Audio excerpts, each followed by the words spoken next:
coverage of tonight's game on the Indian Hill Braves football playing the Taylor Yellow Jackets here tonight. Indian Hill coming into this game at 4-1. The Yellow Jackets 0-5. High school football, Friday night under the lights.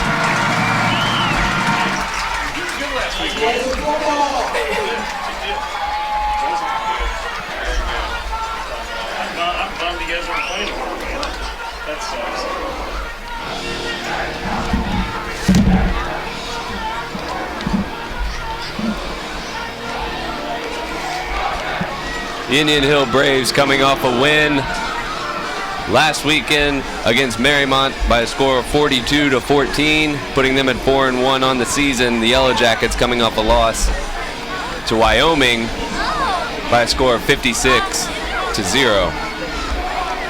And the last time we were here, Indian Hill played Wyoming. That was 2 weeks ago. And boy, what a thriller that one was.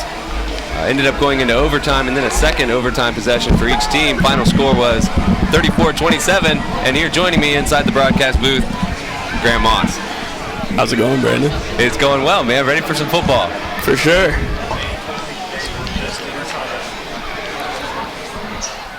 So, Graham, what do you think the keys to success are tonight for the Indian Hill Braves as we're about to start this one? I think Indian Hill is really going to have to utilize all the areas of their offense. We saw that Zarian Hunter-Cure a couple weeks ago had a little bit of trouble running the ball against Wyoming. Came back last week and had a great game, and look to see more out of him today as well.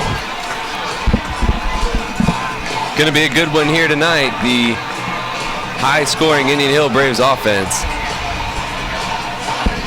And Taylor, the Yellow Jackets have really struggled here early on defense throughout the year. They've allowed 233 points through 5 games, only scoring 29. That is not a recipe for success. No, they really, they're a very small team as we can see looking out on the field now, but Taylor really has never had that strong of a program. They did have a couple years ago where they were a little bit better than usual, but I think they're back to their Taylor ways. Underway here. Braves football, and there's a fumble on the kickoff. It's picked up by the Indian Hill Braves, and they're going to get the ball right away here. Can't start the football game any better than that. I believe it was Dorian Magruder that forced the fumble on that play. Magruder doing a great job finding the ball, knocking it loose, and setting up the Braves and quarterback Reed Eichholz with tremendous field position.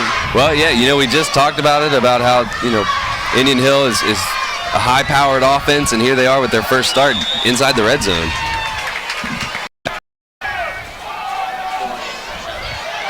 And it's a touchdown for the Indian Hill Braves. One play. And who else but Dorian Magruder? He's the player of the game, just 2 plays in. Absolutely. It looked like just a little poster out there towards the end zone, and the corner of the end zone, wide open. So 6 points on the board for Indian Hill, and we're hardly 15 seconds into this game. And there go the fireworks.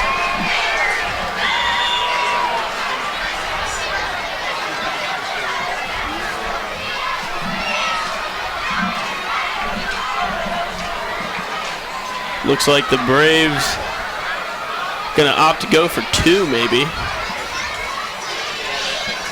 So not even 30 seconds into this game, and we have already seen the Yellow Jackets turn the ball over here, and the Braves score in 1 play. An early tone setter, for sure, for Indian Hill. No doubt about it. And that's what you want right out of the gate. If you can get off to a great start like that, just take it and run with it and don't look back. Looks like they do elect to go for 2 here. Handoff goes number 2, Hunter Cure. He's got it. He almost didn't. He looked like he had some contact in the backfield.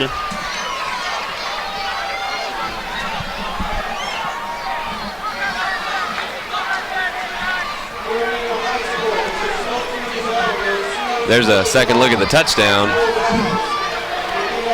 So 8-0, Indian Hill Braves. on top of the Taylor Yellow Jackets.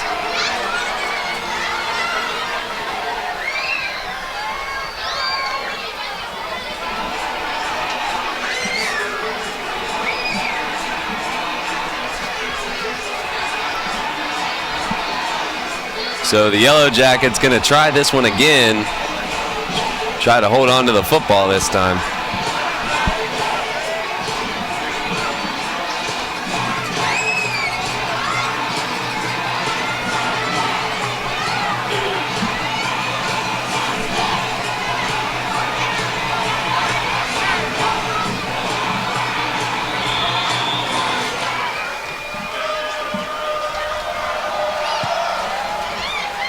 So a second try here. This kick goes into the end zone, and he will let that go out for a touchback.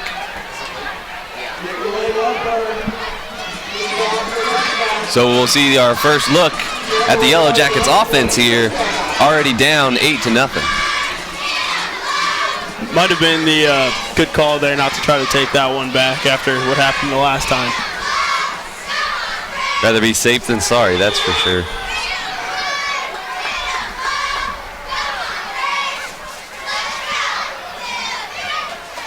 High school touchbacks still come out to just the 20-yard line. We saw the NFL make a rule change this year where the touchback now will come out to the 25. You have to wonder if eventually some of those NFL rules will trickle down to the high school level. It is possible. It makes the game a lot safer. You know, players deciding to take a knee instead of coming out for the better field position. You see there the first down carry goes out of bounds off to the right-hand side. That was number 8 for the Yellow Jackets, Jacob Hughes. So a gain of 2 or 3 will bring up second down. And, you know, like you were saying, the kickoffs, typically 9 times out of 10, it's the most dangerous play in all of football. And, you know, for high school kids like this, you would think it probably will trickle down and eventually be at the 25-yard line. Yeah, I mean, when you have, it doesn't really matter how big you are. When you have two forces going full speed right at each other, that's always asking for trouble. So on second down, they go play action, and the throw down the field looks like some interference, possibly on the defense here, I believe is going to be the call, impeding the progress of the receiver. That was number 6 on the coverage, Dawson Eichholtz. Coach Arcuri on the sideline trying to make his case to the referee. So they're going to move the ball. Got tangled up, and that wouldn't be a pass interference call if it was inadvertent contact. Yeah, it didn't look like he had his head all the way turned around. Didn't know exactly where the ball was. So they move it up to the 42-yard line here. It'll be 1st and 10. The Yellow Jackets under center here, single back.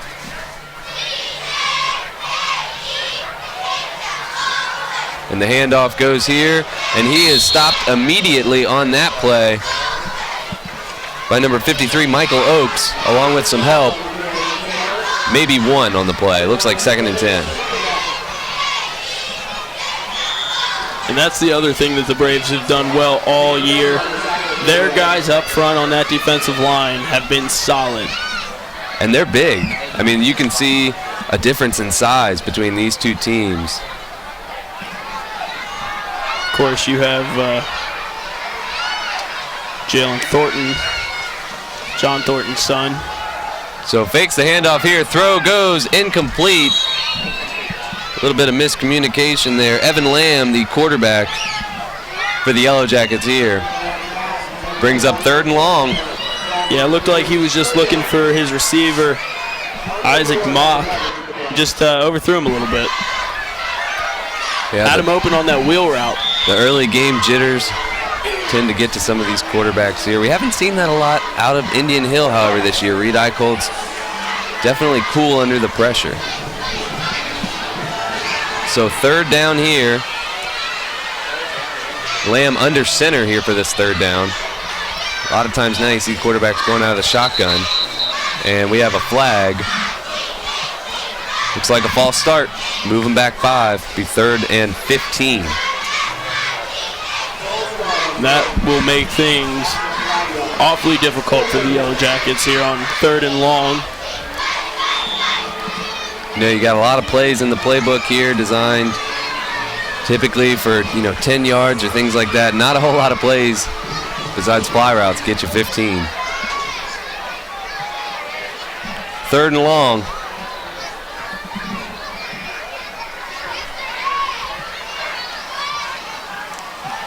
Goes bootleg and throws it complete to number 7, Isaac Mock.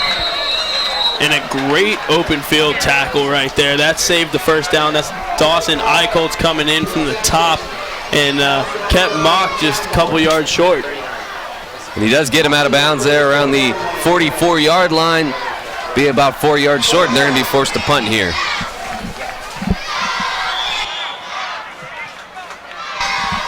Had Eicholtz not been able to wrap him up, that was the only man that he had to beat. That would have been a first down, and Taylor would have been set up. But not quite enough. So we did see Taylor move the ball a little bit here, not quite enough. Try to play this battle of field position. Punt is away. Rather short one, gets a good bounce. Very good bounce. And it'll be inside the 10. Finally down at the 8-yard line. Wasn't a very long punt there, but he got a nice bounce, a nice roll. Yeah, it was a real low kick, and it had a good spiral. It just caught that edge of the football and managed to roll right down the sideline. So a little bit of good luck for the Yellow Jackets, but this is also a position that Reed Eicholtz and the Braves have been in many times before, and a lot of times you might see them try to go deep here, first play. And we will see the Indian Hill offense here for the second time. Their first possession was a touchdown in one play. Of course, they were set up inside the red zone thanks to a fumble recovery. So 1st and 10 out of the shotgun.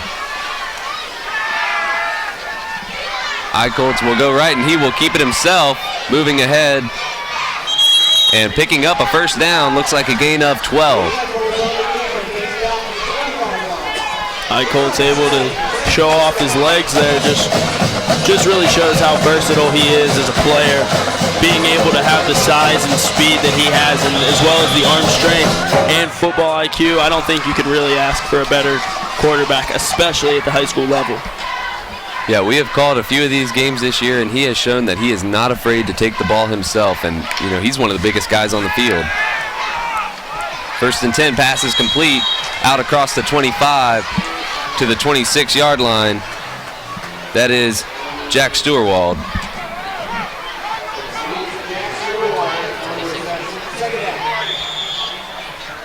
So we'll bring up 2nd down and 3. Braves are going to be in the trips right. 2nd down, feeling the pressure, just does get it away. A little bit of a dangerous pass there. No harm, no foul. Bring up 3rd down. I don't know if he meant to do it, but it was a good job by Eicholtz to make sure he threw that ball at the ground and not up in the air. Some quarterbacks, when they get rushed out of the pocket, they feel like they need to just chuck it up in the air and give one of their receivers a chance to catch it, but a lot of times that ends up as an interception. So a good job there. Just bury it, move on to the next play. So their first opportunity on 3rd down here, and actually scratch that. I think the defense jumped. Looks like an encroachment penalty. Give them a first down.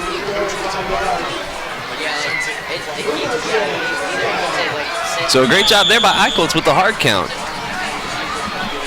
Force the defense to jump, brings up 1st down and 10, 32-yard line. That's something that we saw him try to utilize against Wyoming, and it didn't really work as much against a better team like that, but here against Taylor you can really see their immaturity in a way. Hunter Cure with the first down handoff. Not much doing on that play. Good defensive effort.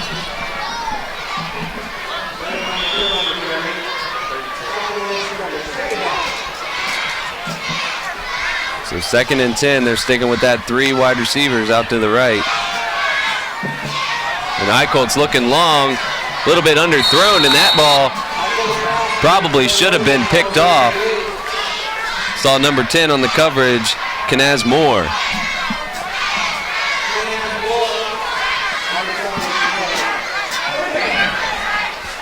That was really great coverage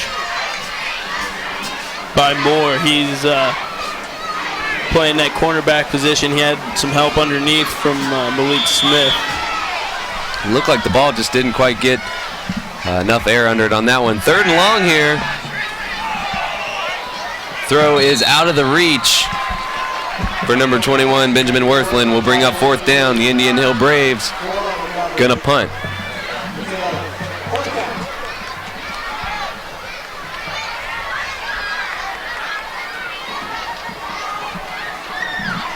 That'll bring on Marco Fiore to boot the ball away. And remember in that Wyoming game, he was a big part of holding them in bad field position. Field position was such a big factor in that game. Both teams like a giant chess match between the coaches. And ultimately, you know, what a finish that game was. We saw two overtime possessions and a heartbreaker here in Indian Hill. Punt is away. Fair catch called for at about the 25-yard line by number 8, Jacob Hughes. So the Yellow Jacket offense will come back on the field. Take over at the 20.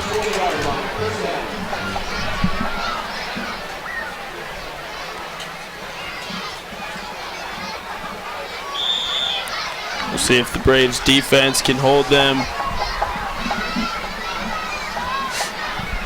It was a little bit surprising, honestly, to see the Yellow Jackets have even the little success that they did on the last drive. I thought it would have been more lopsided, but of course that was just one drive. 1st and 10, handoff goes. There's a fumble. Looks like he got it back. I think he did. He did get back on it there. That was Hughes with the 1st down carry. It actually ended up benefiting him. Pickup of about 7 yards, ball rolling forward, but Yellow Jackets have not shown good ball security here early. Someone should go find some stickum on that sideline.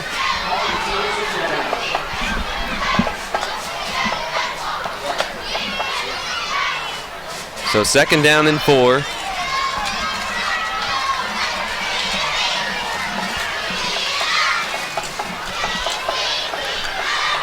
Lamb under center, brings him in motion.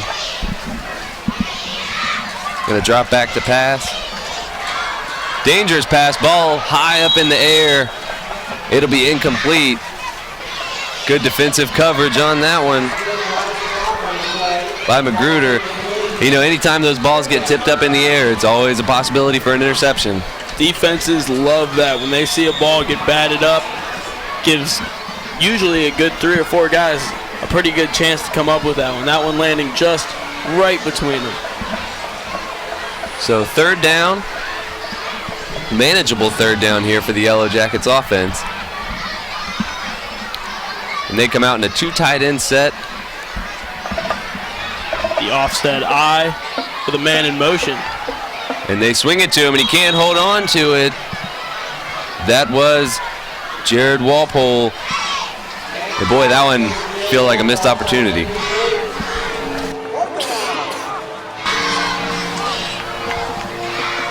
Yeah, Walpole just a sophomore this year and unable to reel that one in. I don't know if he would have made it to the 1st down marker anyway. Braves defense was closing in on him quick. So 3, the Yellow Jackets on their 2nd possession of the game.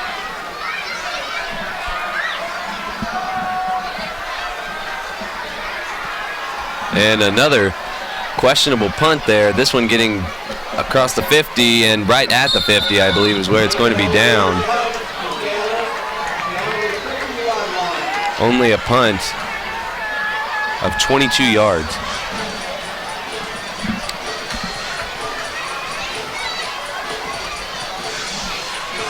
So they'll actually mark it at the 49-yard line, which that ball was touched first at the 50, and it's illegal for the punting team to push the ball forward, but they managed to slip one by the refs there, gain that extra yard. So 1st and 10, best field position so far of the day. There goes Hunter Cure bouncing it out to the left side, and he keeps those legs moving. Already got a 1st down. Down inside the 40 to about the 39-yard line. 1st down. That was a designed inside run. The hole wasn't there. Zarian Cure did a great job of bouncing left, getting into the Yellow Jackets secondary and picking up the first down. 1st and 10, handoff goes Magruder. He finds the edge and picks up a few yards, getting it down to the 35.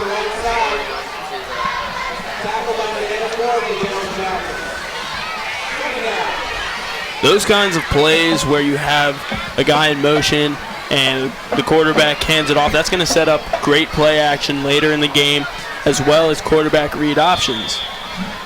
And we know Eichholz loves the read option in this offense. 2nd down and 5 here. They go Magruder again, and he does fake it off, gives it to Cure, and he is met immediately on the defense by David Schroer.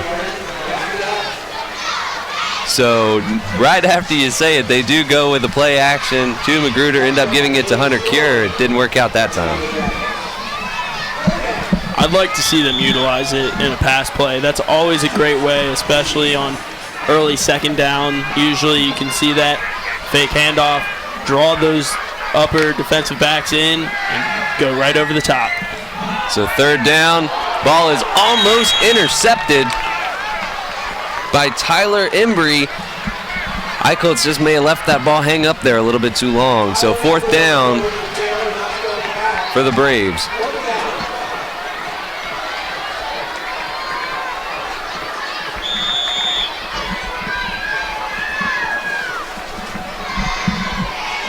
Interesting move here.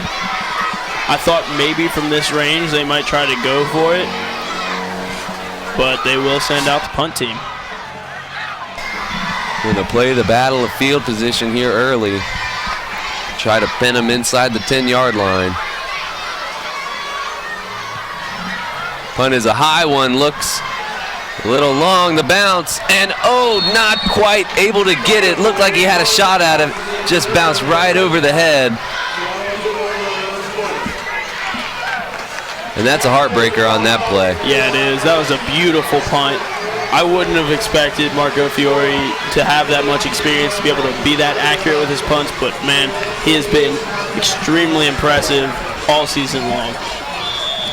Yeah, it looks like he put that one right inside the 5-yard line when it bounced. You really can't ask for a better punt than that, right on the 2-yard line with enough air under it to let their man get down there. Just guess the guy wasn't tall enough. So 1st and 10 for the Yellow Jackets from their own 20-yard line. And they go handoff for a few yards. That's Hughes with the carry.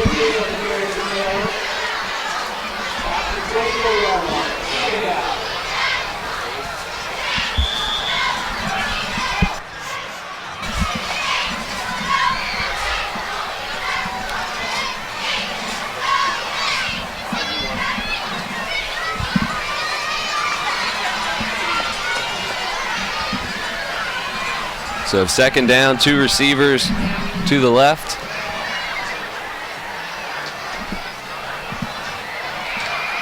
And it's a handoff again for Hughes. Not much doing on that one, maybe a yard. And Grant, the contrast between these two offenses we've seen early, the Yellow Jackets taking every play so far from under center, and the Braves, on the other hand, have taken every play from the shotgun. You can see the different strategies between these two coaches. The interesting thing is that I feel that Taylor, although little by little, has consistently gained ground against the Braves defense, and that might be because they aren't used to seeing an offense be run from under center. The ball gets in the quarterback's hands that much quicker. They do hand off to Hughes again on 3rd down, and he will be short, bring up 4th and about 2. We'll see if they elect to punt it here. You have to believe they will.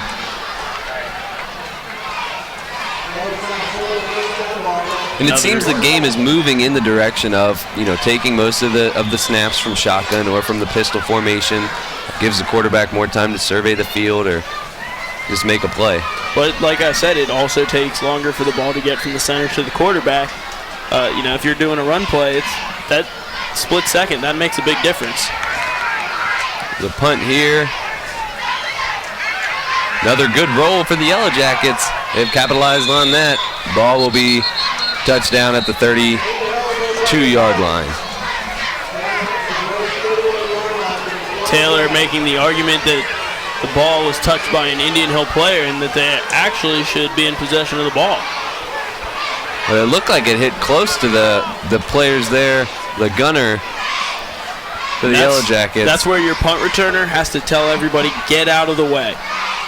Not taking a return, move out of the way, and don't even risk the ball coming up and bouncing, because we know football can bounce any which way.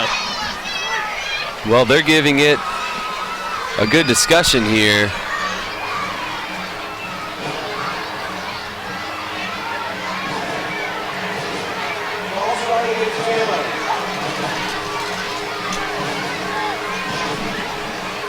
I think maybe, boy, I'm not quite sure if that was a false start signal, or maybe a illegal procedure maybe on that play. It's the same motion or either penalty. The flag was thrown way back here at the 25-yard line, so you have to believe after the false start maybe they just blew the play dead.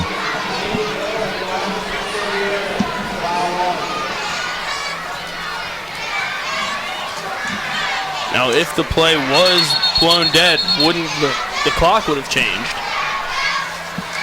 And in high school, there's no way to go back and look at what the clock was at the time of the last play.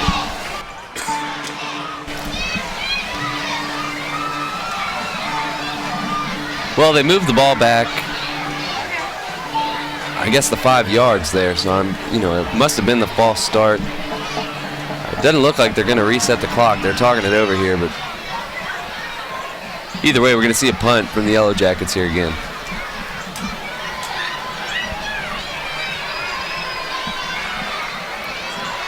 It's a little chilly tonight on this September 30th. Finally into fall. Official football weather. I'll tell you what, I was getting nervous the first couple games that we had here. It was probably 80 degrees for those games, and it feels more like football time now here, Friday night under the lights. It's homecoming weekend here. Homecoming weekend for Indian Hill. Kids are going to have a lot of fun. This punt's away. Fair catch called for by Fiore at the 47-yard line. They had 2 punt returners back on that play. They've been going with 1 the previous few punts, but I think after seeing those balls bounce the wrong way for Indian Hill, they decided to put 2 guys back there.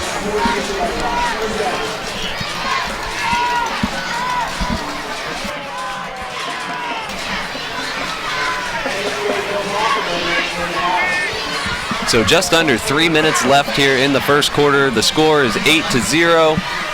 And we see the Braves offense here yet again led by Reed Eichholz.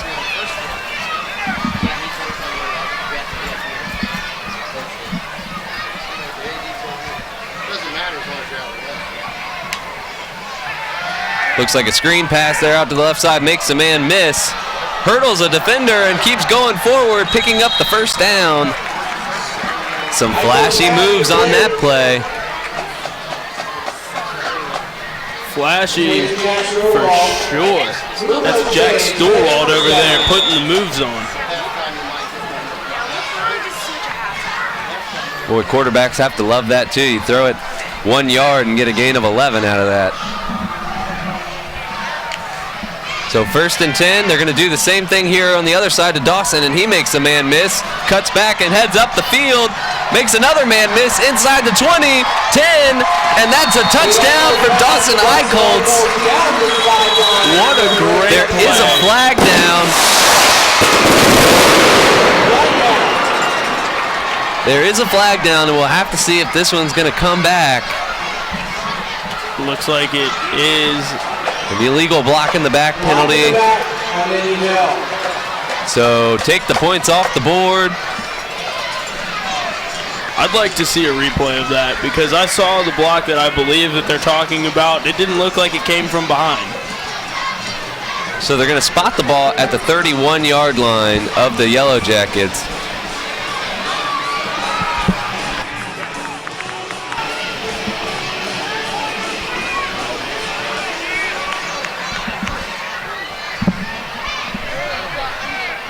It will be, I believe they're marking it 1st and 10 here still.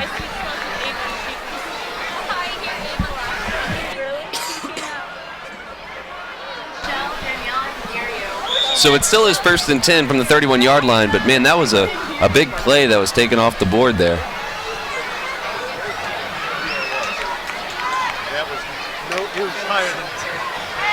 Play action they give to Hunter Cure, and he is met immediately on the defense by number 34, David Schroer again. And there's maybe a function of that shotgun taking a little too long to get to the quarterback, allowing the defense to find their way into the backfield. So a loss of 3. 2nd down and 13.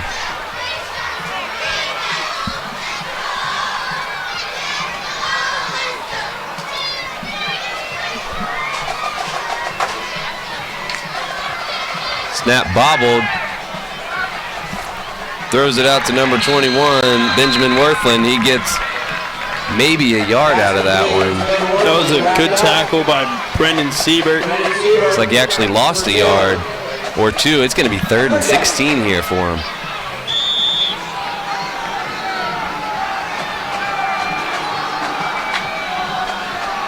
Even on the 3rd and long, the Braves will have a man in the backfield.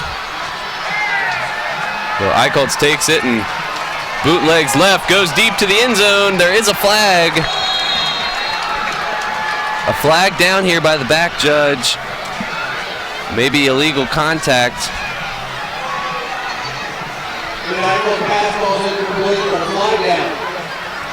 That one intended for Jack Storwald.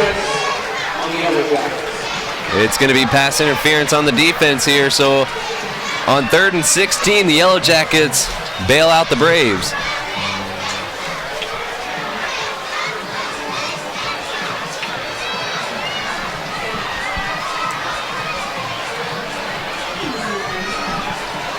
Braves catching a break there for sure. That'll put them right up on the 21-yard line just outside the red zone. We know how effective the Braves can be in that area. Doesn't take too many plays from there. Well, on their first possession, it only took 1 from the red zone.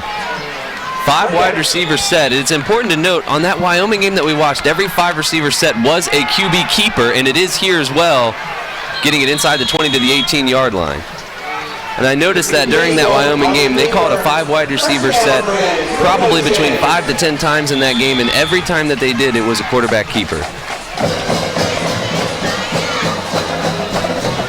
So interesting there, the Braves actually just ran a 3rd down play. It was a 3rd and 1 play because in high school it's just a 15-yard penalty, and it was a 3rd and 16 initially. You know, I tend to learn something new in high school football every week. For those of you listening 2 weeks ago in that Wyoming game, when we went into overtime, I was all over the place. So it was a 3rd and 1, and it was a converted 1st down. On 1st down here for this set of downs, they end up losing 2, 2nd and 12.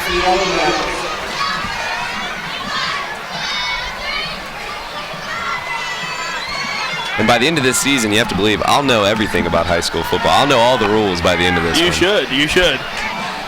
Yeah, Eichholtz going to the end zone. That's caught. Was he out of bounds? It's a touchdown. I think that was Storwald in the back of the end zone. What a catch. What a catch by Storwald. Great throw, too, by Eichholtz. Great job being able to go up over the defender and pick up. We call that when you get mossed.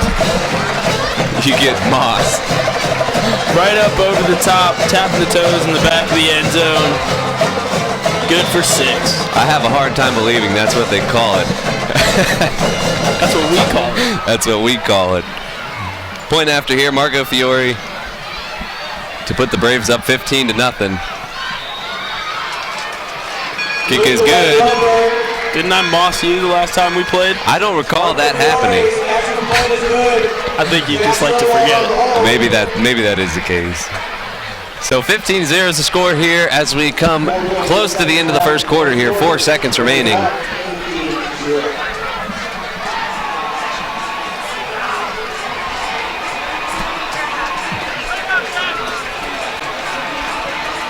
Got just under 5 ticks left here in the first quarter, and the Braves already up 2 scores.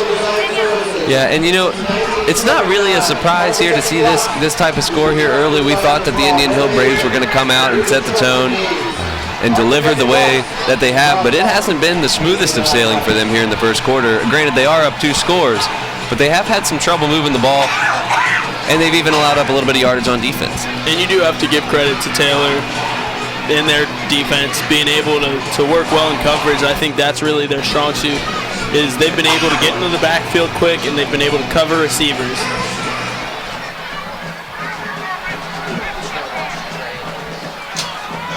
So we'll see if he decides to return this kick here. The only return that they've had so far was fumbled.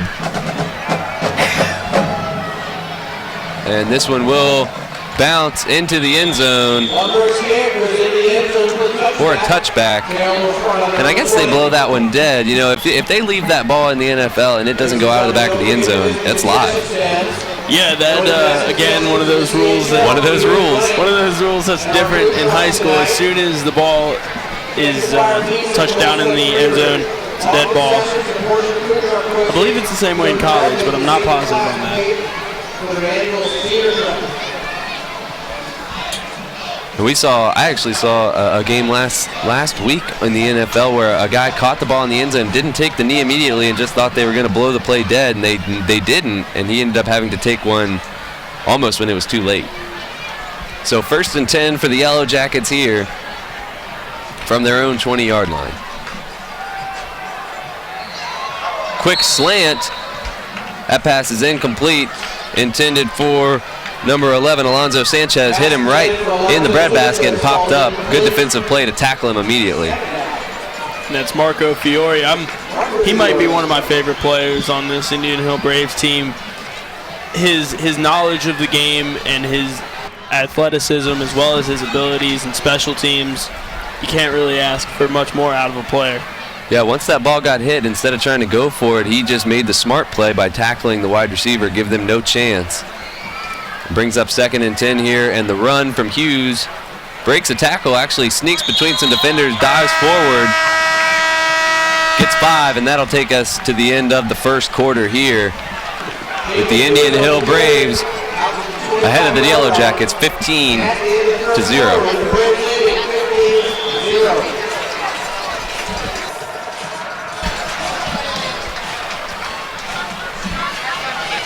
So after one period, this one very much still a game. We had talked before the game that it was possible to see this game end up like the Waynesville game, where Indian Hill just went on a rout.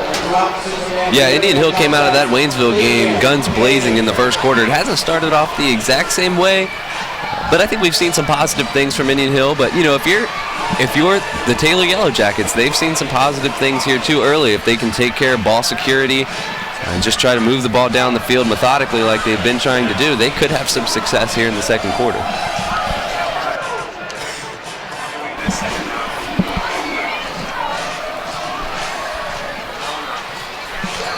And the Indian Hill Braves came into this game at 4-1 on the season. Their only loss coming to Wyoming. The Yellow Jackets coming in at 0-5. So a big difference in overall record here. We'll see if that holds true to the rest of this game. It's 3rd down. Inside handoff there, and can't get anything. That Braves defensive line all over him. I think he was met first there by Michael Oakes on that play. And he makes a lot of plays in the defensive backfield.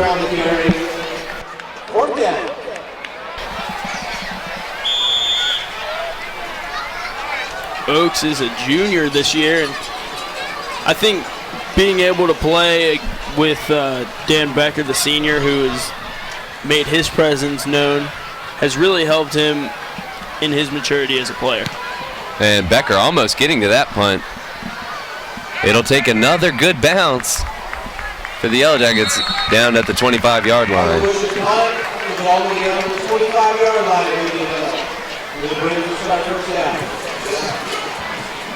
So the Braves defense holds up again, and now we'll see the offense come take the field.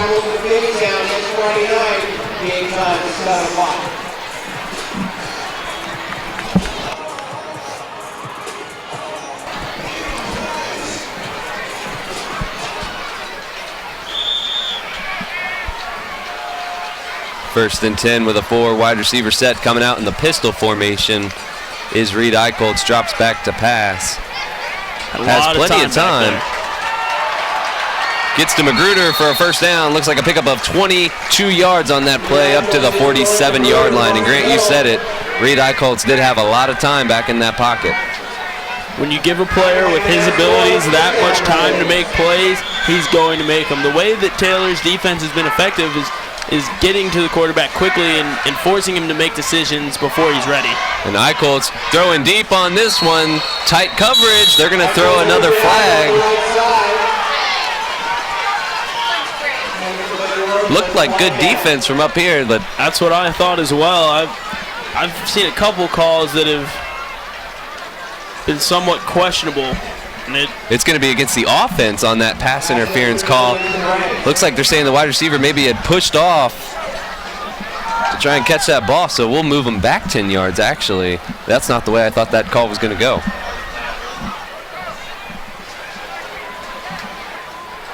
Questionable on either side. Either way, will bring up a long first down here.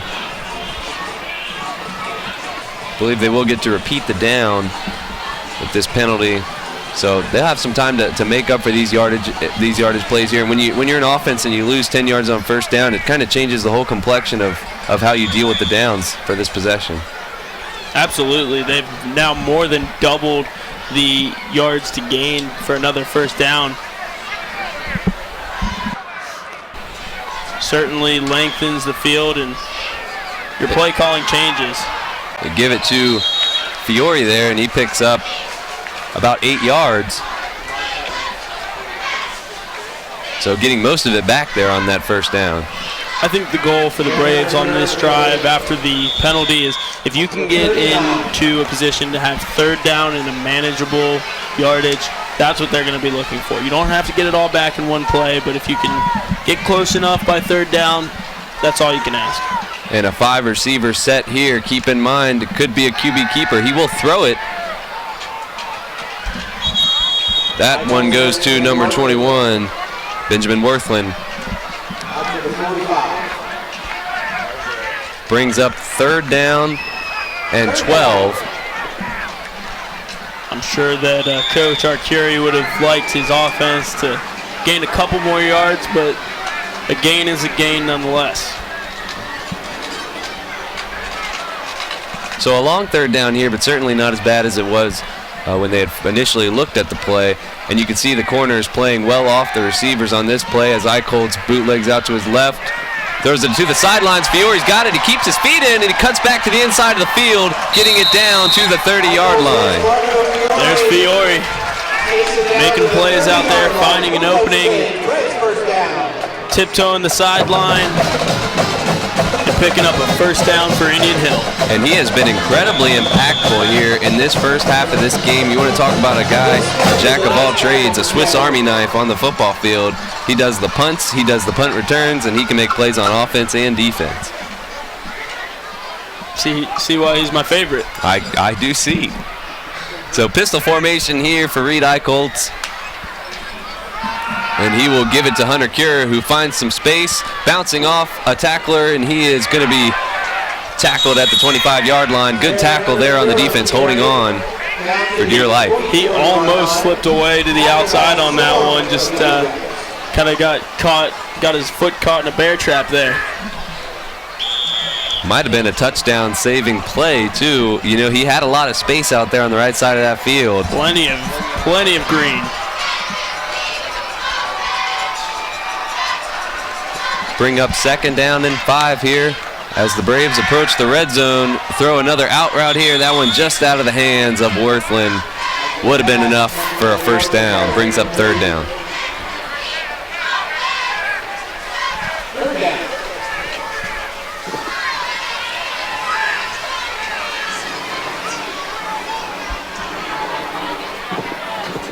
Now you want to talk about all the all the weapons that Eichholz has on his offense. You talk about his twin brother and also Fiore with Stewart-Wald and Worthland. Don't forget about Magruder. He's been tons of great players. In the slot position. It's like this one goes to Dawson Eichholz to be a first down. Tackled there by his shoelaces. Inside the 10-yard line at the 7. So first and goal for the Braves. As you were saying, with the amount of weapons that Indian Hill has on both sides of the ball, you can see why they are such a dominant force in the CHL.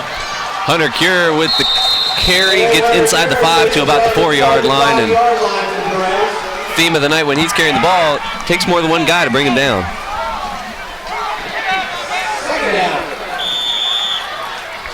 It's like the defensive strategy. They're swarming at his feet and waiting for guys to rally. Pistol formation here. Eichholz keeps it himself, and losing a couple of yards on that one will bring up third down and goal from the 6. He almost slipped through the defenders there and made a miss, but with two guys there, they were able to drag him down. Yeah, it looked like an option play there, perfectly executed by the defense, and brings up third down and goal here. Eichholz gives it to Hunter Cure, and he will fight up the middle, getting it down inside the 2, very close to the 1-yard line. Fourth and goal. We'll see if the Indian Hill Braves decide to go for it. We have a player down on the field here. Trying to get a look at the number here. Looks like Matthew Duncan, I think, is the guy down on the field.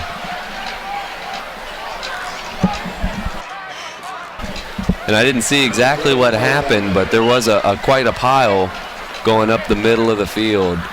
When you get down in the goal line, guys fall on top of each other, and sometimes it's just a tangled mess. Looks like they're working on that left leg.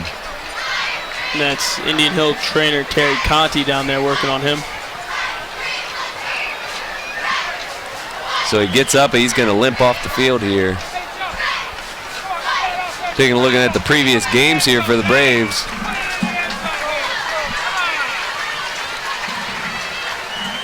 A lot of W's on that board. And not just W's, but W's by large point spreads.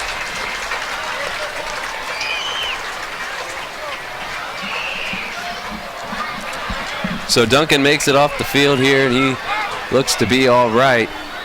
Good sign. And the offense stays on the field for fourth down. Actually, it's first down. I guess they'd gotten a first down. Must have been. Yeah, the first down marker was sitting right about the 2-yard line. Eichholz keeps it himself, and no problem. All he had to do was fall forward. That's a touchdown. Big 6'5" Reed Eichholz. Put him up 21-0.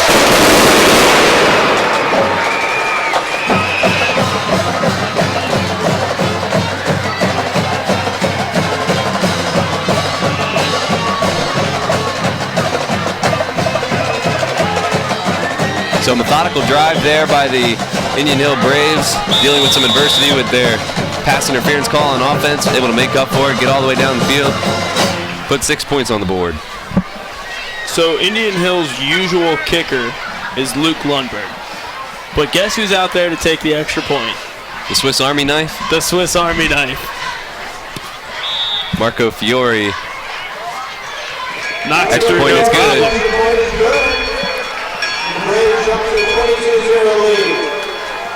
It's my new nickname for him. I like it. Player can do it all. Really can. So 22-0 is the score. And we'll see a kickoff here from the Braves. And we'll also get to see Fiore during basketball season. Ah, yes, we will be covering all the basketball games coming up here in the fall-winter season. Can't decide which one I like more, honestly, between football and basketball. Two great sports. I had the pleasure of getting able to covered both here in my time at Indian Hill, and like you said, I really can't decide. But it's fun either way. Absolutely. See a couple of the same guys, see how their skills and abilities transfer from one sport to another is always interesting. And with a small school like Indian Hill, you tend to see that a lot. A lot of guys playing multiple sports. So Luke Lundberg gonna kick this one off.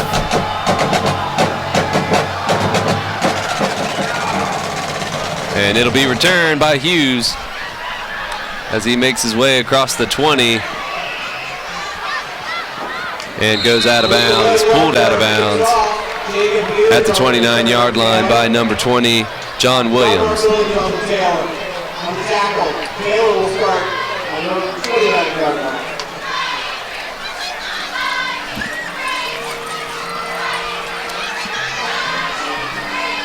Yeah, during my time at Indian Hill doing these games to now, the Indian Hill Television Network has just really improved. It's tremendous how much has gone on and how many new things are available, and it's really great to see the Indian Hill Television Network succeed. Very, very impressive. I got to take a walk through there today in their studio back there. Tons of monitor screens. You see the first down handoff here is met immediately, taken down for a quick loss by Dawson Eichholz. But a lot of credit given to these guys here, the Indian Hill Television Network, all the cameramen, everybody work hard, man. It's a great performance they put on. No doubt about it. So second down and 12 for the Yellow Jackets.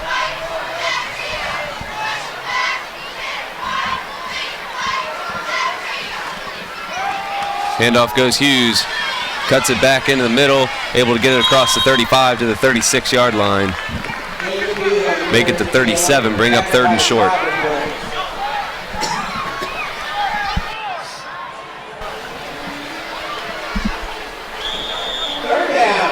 And they have given Jacob Hughes for the Yellow Jackets most of the workload here tonight on offense.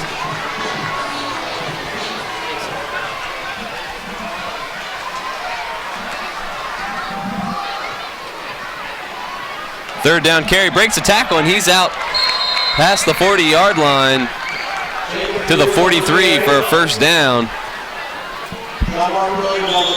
That was number 7, Isaac Mock. Looked like he would have been brought down there. Kept his legs moving, broke a few tackles, and got a first down, big first down for the Yellow Jackets.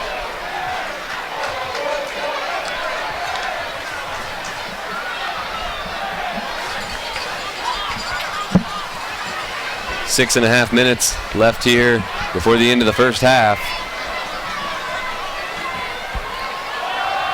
First down carry goes Hughes, delivers a stiff arm, finds the corner, gets it out across the 50 down to the 45-yard line. Looks like he did get enough for the first down.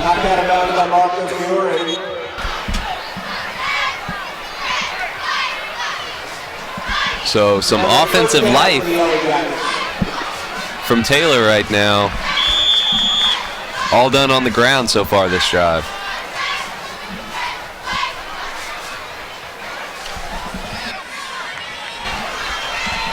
A lot of work for Jacob Hughes.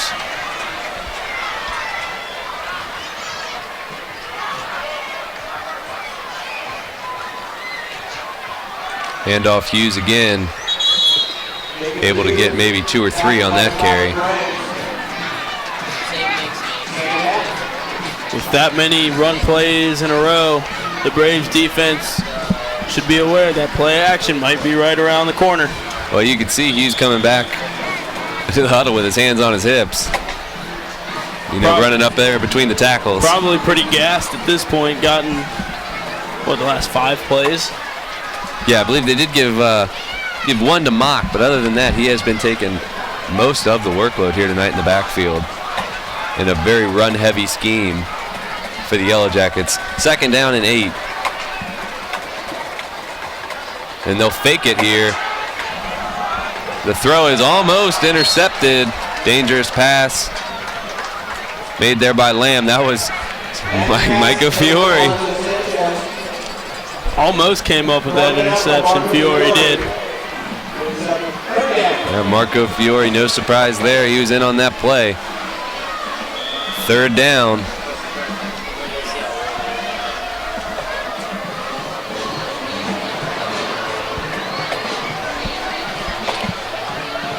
And we haven't seen a lot out of Evan Lamb from the quarterback position here tonight so far. We'll see if that changes.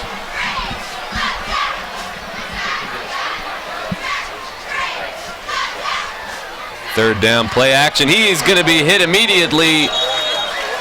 Honestly, surprised he was able to get that ball off. That was number 20, John Williams on defense.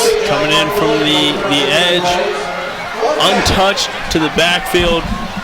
Good job by the Braves defense to put quick pressure on the quarterback and force a punt here on 4th down. Seemed like they were hoping he would bite on that play action, but on 3rd and 8, Williams was very wise, decided to go straight at the quarterback and forced him to throw it away immediately. Arcuri was a defensive backs coach here for a long time under the Kevin Seipel staff. And that ball's on the ground, and it'll be a dog pile. Didn't see who came up with it. Looked like one Indian Hill player called for the fair catch. He was not the one who grabbed it, however, so it was a live ball. And we'll see who comes out of here with it. Indian Hill ball. So, lucky recovery there by the Braves. Could have put the Yellow Jackets in prime field position.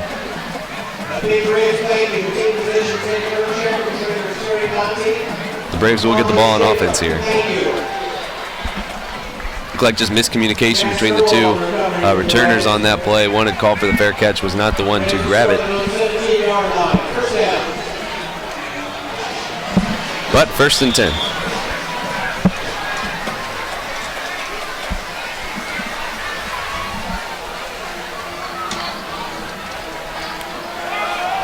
They give it to Hunter Cure.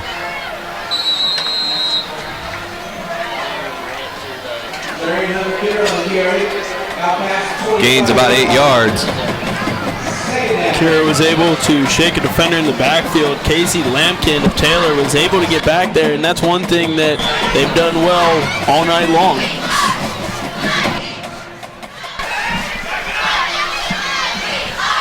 So 2nd down and short here. Eicholt's going to air this one out towards the corner. Looking for Worthland. Couldn't quite get there. Bring up 3rd down and a short 2. Eicholt's had his eyes locked on Worthland the entire time. Just lucky that the defense didn't just pick up on where he was looking.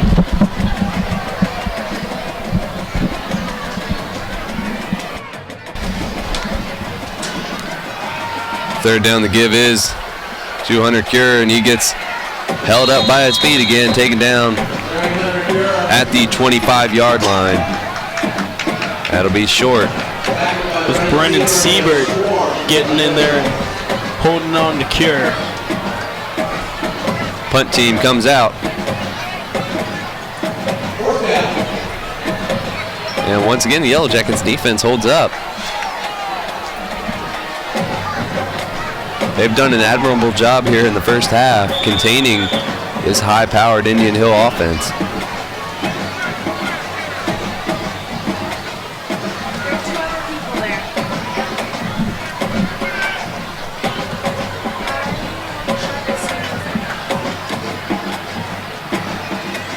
So Fiore's going to keep it, and he's headed up the field past the 30, across midfield, past the 30, down to close to the 20-yard line. There's a flag way back on the other 20.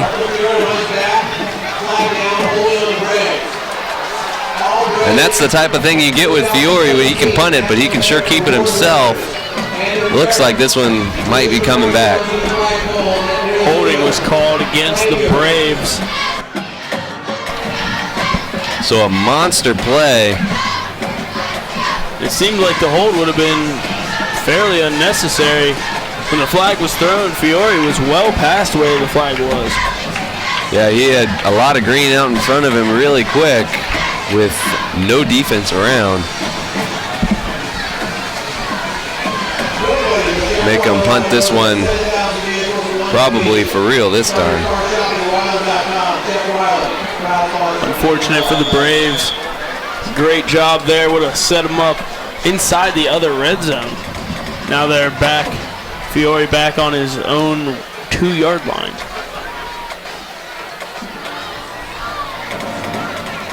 So he will punt this one. Takes a nice bounce, rolling inside the 40. Down to the 33-yard line. So good job flipping field position. And the Yellow Jackets offense will take over here.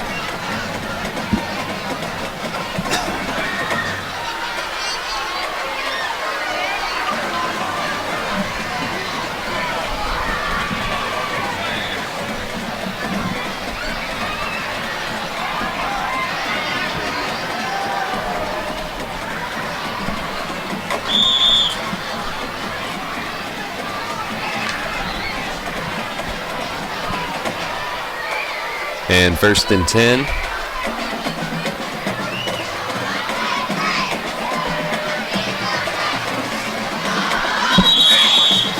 like they're going to be a timeout taken by Taylor. There was some confusion. Lamb trying to signal a play over to his receiver and couldn't get the information across. 3:07 here to play in the first half.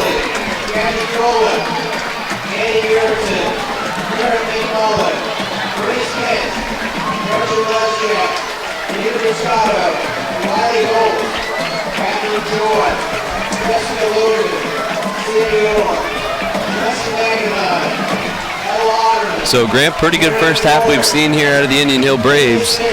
I'd ask you who the star player of the night is, but I think I have a feeling who you're going to say. And you're exactly right.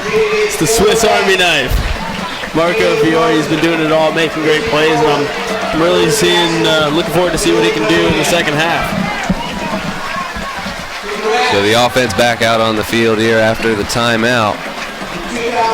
Try to put some points on the board before the end of this first half. Go away something positive to take into the locker room. Indian Hill will have the ball coming out of the second half. So it's going to be a run and pickup of about a yard.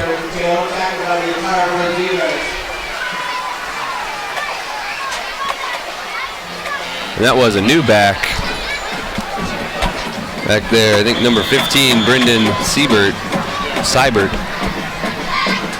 with the carry on that one. And to Seibert again. And nothing on that play. 3rd down in about 7.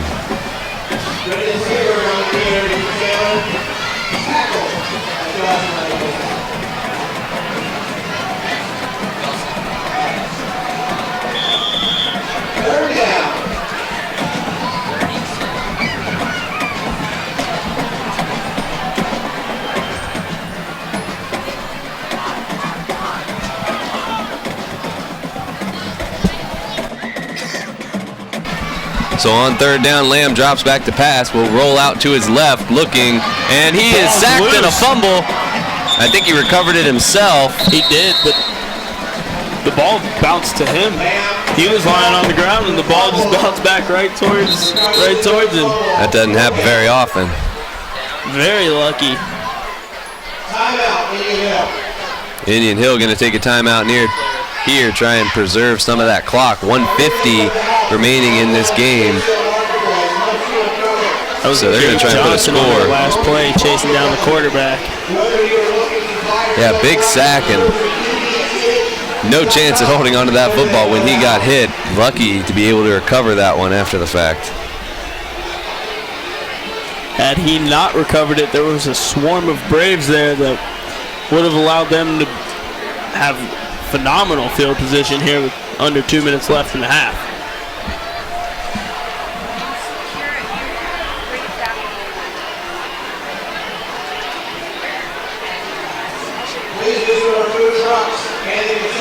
That would have been a devastating blow to the Yellow Jackets had they given up the ball there inside their own 30-yard line. They'll get a chance to punt it away here, try and flip field position and let their defense come out and try to make one more stand before halftime.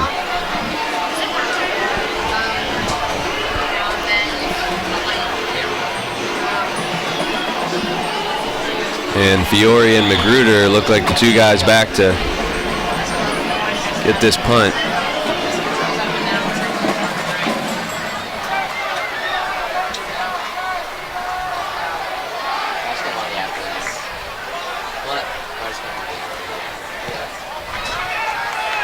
Punt goes bouncing at the 45.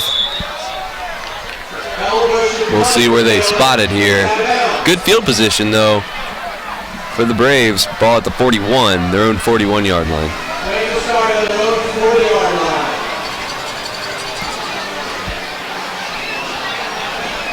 So 60 yards to go with 1 minute and 41 seconds left for the Braves offense. And 2 timeouts on that offensive side of the ball here as well. You're going to have to use them wisely. Definitely something you practice though here, these 2-minute drills.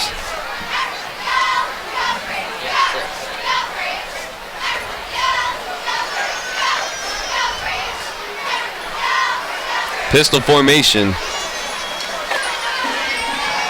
It's taken, fakes a screen pass, throws down the field. That is caught and incomplete.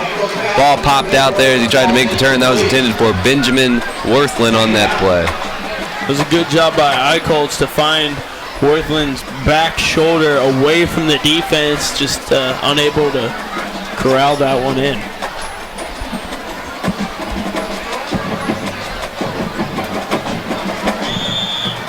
So 2nd and 10 here. 1:34 on the clock.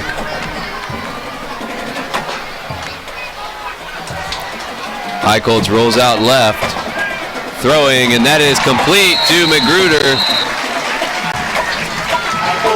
for a first down into enemy territory at the 38-yard line. Good job to get out of bounds as well. Stops the clock, allows the offense to set up, have a little bit more time to work with. And a timeout taken here by the defense as they want to make sure they're set up properly. And the clock was already stopped there, so not helping out the other side. You know, that was a good pass there by Reed Eichholz, throwing it on the rollout while moving to his left, right on the sidelines. And a great catch by Magruder. A lot of receivers in that situation will let the ball come into their chest. Magruder did a good job of using his hands to catch the ball. Secure it, get 2 feet in. Good play all around. Check, check, and check. So 1st and 10. Last call, Indiana High School National Merit Award winners and their parents, as well as the 2016 Indiana High School homecoming. The defense making their way back out. We see trips to the right, and we got Stewart-Wald out here alone to the left.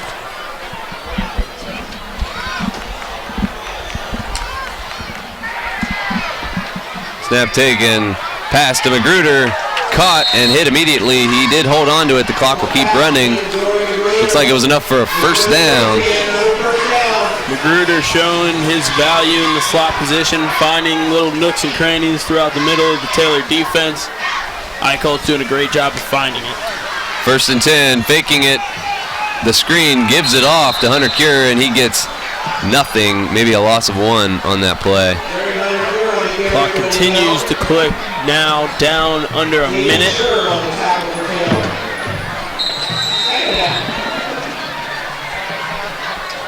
And a timeout now taken by Indian Hill. Interesting play call there on that first down. Fake the screen pass and go with a draw play. Ended up losing 2 yards. Got to give credit to the Taylor defensive line. Been great all game long. Not fooled on the play action. Yeah, it seems like they tried to catch the defense maybe over anxious going after the screen pass, and they didn't bite on that play. And they've been patient and disciplined for most of tonight, especially on a lot of these option plays. They've stayed in their lanes and they've been able to make plays when they're called upon. So second and long coming up here.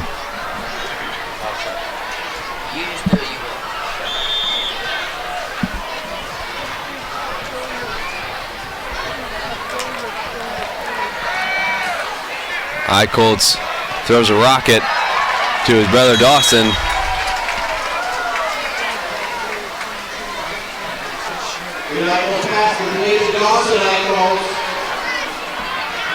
And that will be very close to a first down. Be 3rd and 1. Clock running, 48 seconds. Reed comes under center. Looks like he's going to keep it himself. He does. Moves forward, no doubt about that. Still going. That's the problem with those big quarterbacks, just keeps his feet moving. And I believe Indian Hill,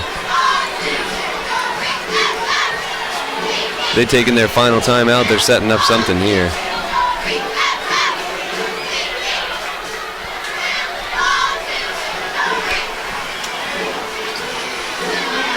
Well, they move the chains. 1st and 10 from the 17.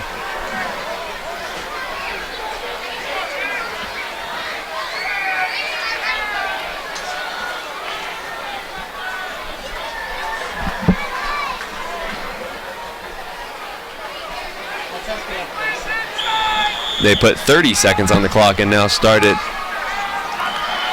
rolling. And that pass is completed down to the 1 to Stewart.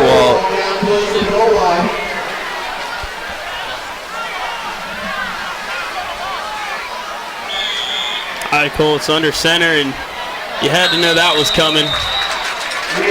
Yeah, the only time they call his number under center, he's typically 9 times out of 10 going to keep it himself. That one's good for 6 points. Firework display going off here. Colts with his 2nd rushing touchdown of the game. And good news for the Braves, they get the ball back after halftime. So they started basically with the ball after the opening kickoff was turned over. They score right before half and manage to get the ball back. So yeah, excellent execution of that 2-minute offense drill that we were talking about there earlier. Made it all the way down the field, put 6 points on the board, only leaving 16 seconds for Taylor. Looks like the Braves are going to try for the 2-point conversion here. Colts keeper. I don't think he got it. So 28-0 will be the score. The more traditional score anyways here. Try to make it an even 30. 16 seconds left in the first half. The Braves lead 28-0. 4-touchdown lead for Indian Hill.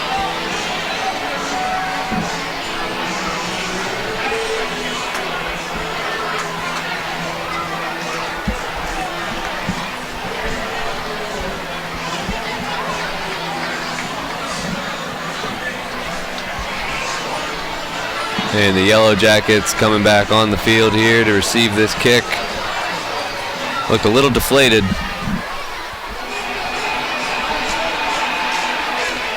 But anything can happen in football. Maybe one big play here can shift the momentum.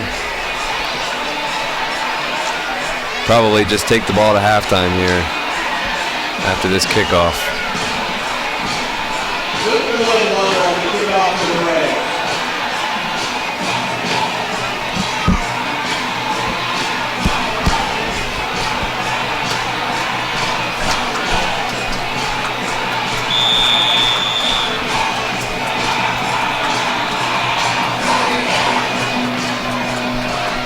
Coach Arcuri not looking too happy on the sideline.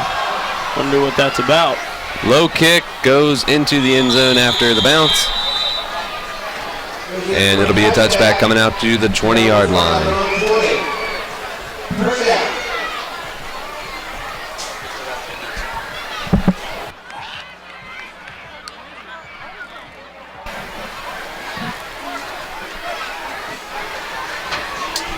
So it might just take a knee here, or they could try and go for a big play.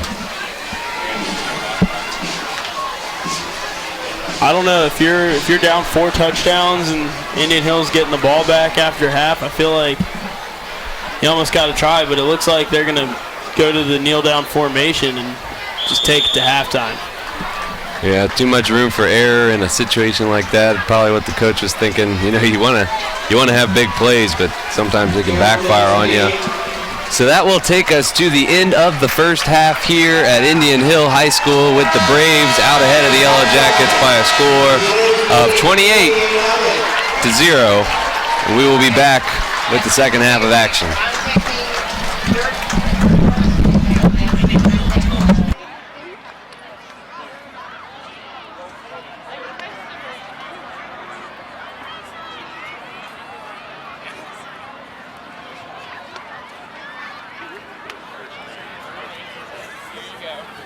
Tonight, we are proud to honor Indian Hill's 2017 National Merit Award winners.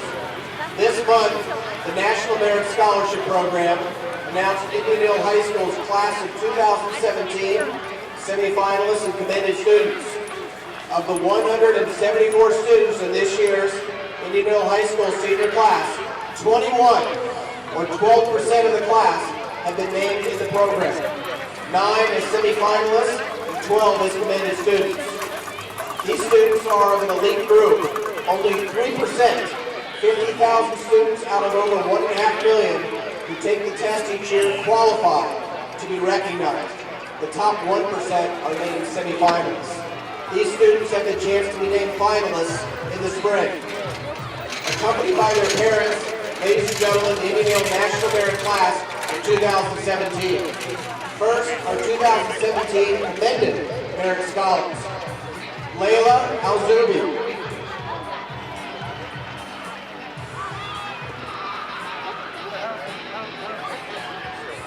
Aiden Gallagher.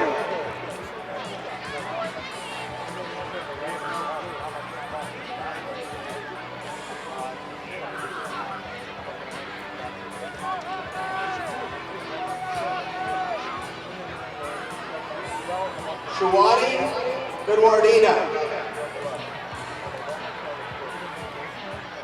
Lily Hinckley. Edmund Hooker. Sarah Liu. Tucker McMullen. Calvin O'Brien. Hannah Powell. Sarah Radway. Rinal Singh. And Benjamin Worsler. And now our 2017 National Merit semifinalists. Sarah Borden. Brendan Ho. Luca Lovenzo. Haley Magenheim. Sydney Miles. Jean-Wong Rue.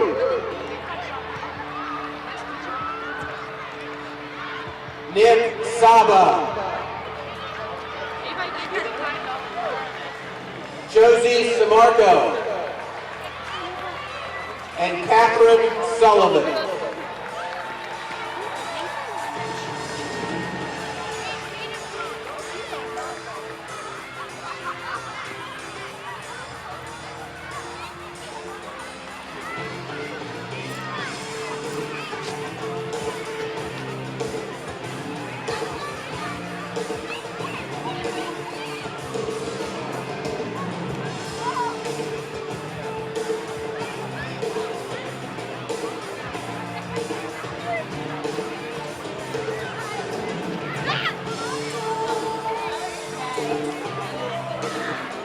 Congratulations to these tremendous students and their parents.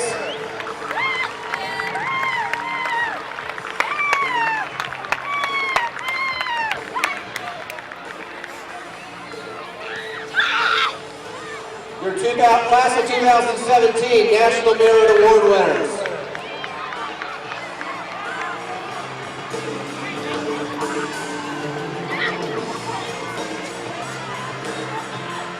Ladies and gentlemen, we're now honored to announce the Indian Hill High School 2016 Fall Homecoming Court. First, the class of 2020 Homecoming Princess nominees, Jory Alf and Maddie Bulmer.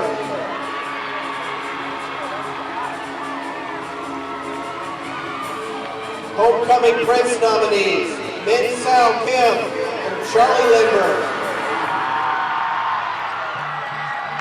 Class of 2019, Homecoming Princess nominees, Rena Lynchitz and Natalie Miles. Homecoming Prince nominees, Jen Taylor and Nolan Hefferman. Class of 2018, Homecoming Princess nominees, Andy Gerritsen and Vi Robertson. And Homecoming Prince nominees, Johnny Giroux and Tennyson Holmes.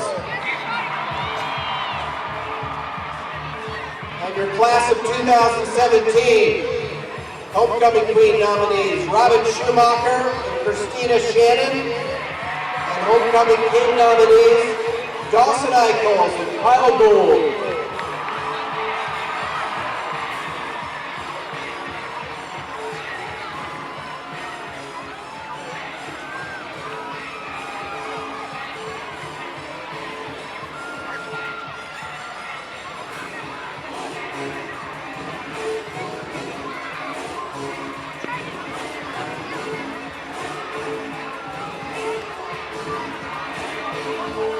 Crowning of the King and Queen will be tomorrow night at the Homecoming Dance.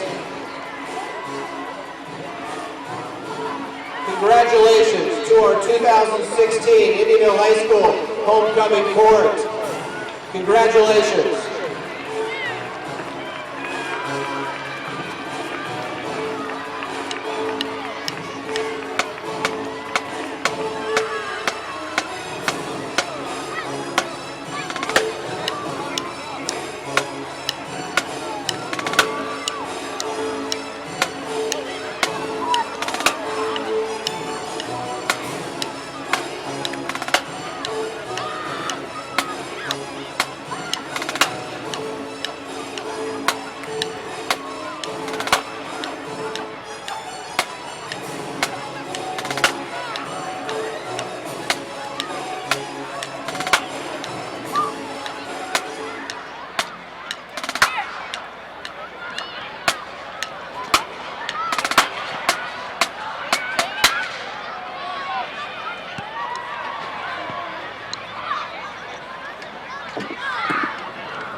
Now, ladies and gentlemen, please welcome to the field for your halftime entertainment, your 2016 Braves Marching Band, under the direction of Drum Major Lily Hinckley. The Braves Marching Band will be performing their program X's and Overtures, featuring the following musical selections: Nessun Dorma by Giacomo Puccini, Overture for Claudine by Leonard Bernstein, The Barber of Seville by Gioacchino Rossini, Marriage of Figaro in The Magic Flute by Wolfgang Amadeus Mozart. Drum Major, is your band ready?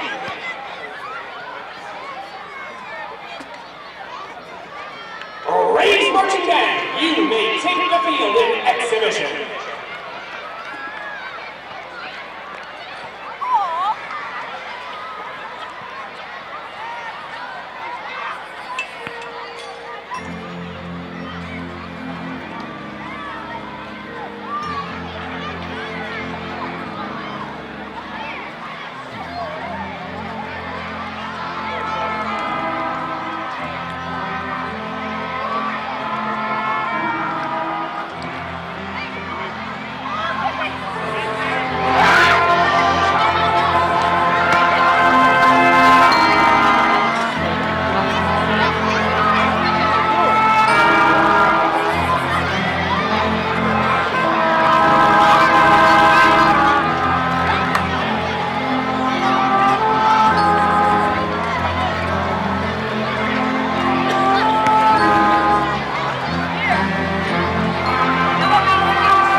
competition this season.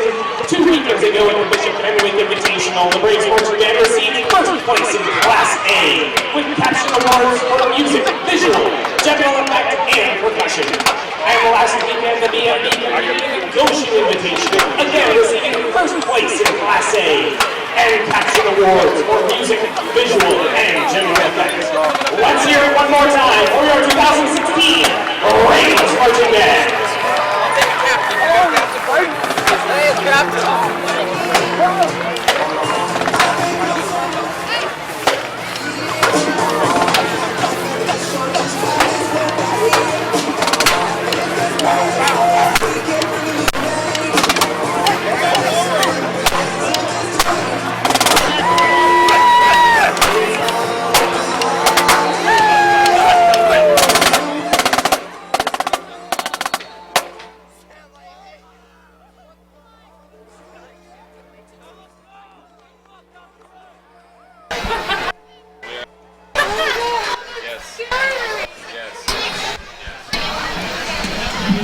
Yes, we're up here.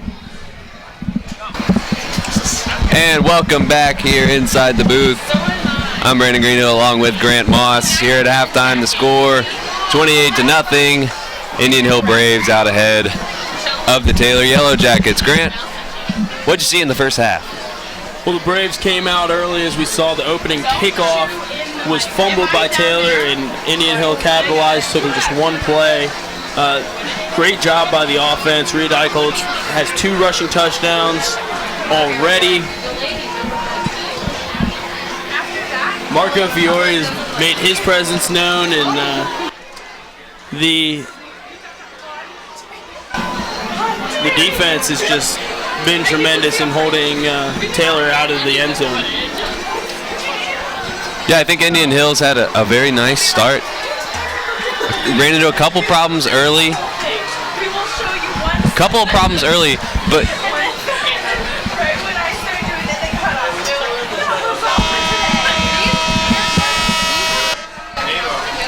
gotta give a little bit of credit to this Yellow Jackets team on defense. They have done an admirable job here in the first half.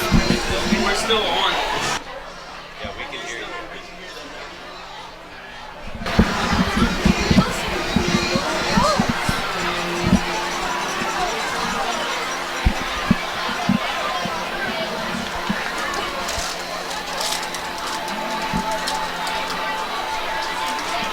We have some high school halftime scores and visitors for everybody.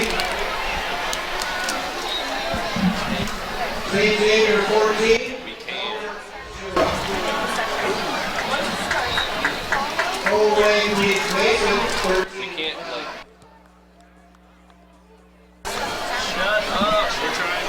Dakota East meets Hamilton 7-0.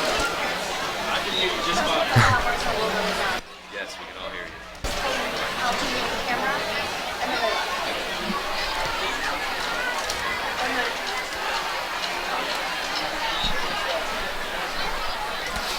The halftime homecoming festivities took a little longer than expected, so they added another 3 minutes on the halftime clock. Allow the teams to get fully prepared for the second half. Doing their stretches out here on either end zone, and nothing like getting limbered up. You don't want to come out here and pull something right after halftime, get too tight, and a good way to ruin your night. Quarterback Reed Eichholz just now making his way back onto the field. Well, the quarterbacks get a little bit of the special treatment, you know. I'm just kidding. It's true though, they don't get hit in practice. Can't hit them in the game. Quarterbacks might as well be playing two-hand touch, especially in the NFL. Well, you know, Reed's a little bit of a special breed kind of quarterback. You know, he's got that big 6'5" build, and a lot of times he's playing running back just as much as he's playing quarterback, which is a great thing for this Indian Hill coaching staff. You know, they get to do a lot of things with him, be very creative. We saw the same thing when we did the Wyoming game. They had a similar build of a quarterback, and you can get really creative when you have a guy that can do it all like that. Yeah, Wyoming had Andrew Marty Both of those guys, with Marty and Eichholz, both 6'5" and well over 200 pounds. Tough to bring down.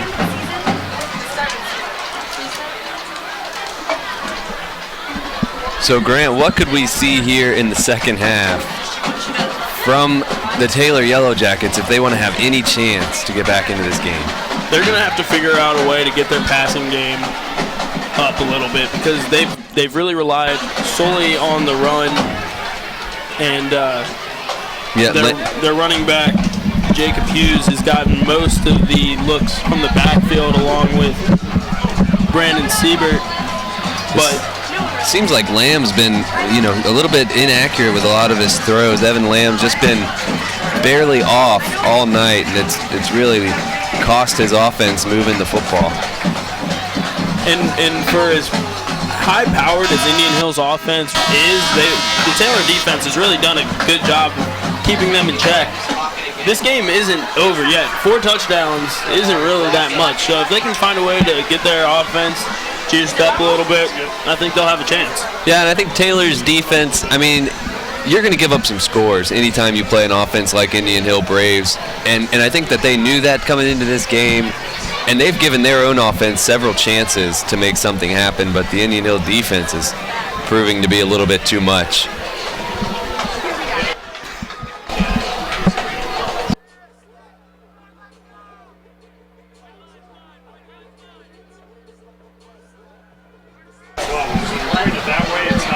So the second half about to get started here in this game. And as we said before the halftime, Indian Hill gets this ball back, which is interesting because at the very start of the game, the Yellow Jackets had received the kickoff, but there was a fumble on that kickoff, which gave Indian Hill the football, set them up inside the 20-yard line to immediately score on the next play. Braves also scored to close out the first half, gets the ball right back. So low kick, fielded at the 5 by Magruder, out across the 20, and makes his way up to about the 30-yard line where Reed Eichholz and his squad will take over.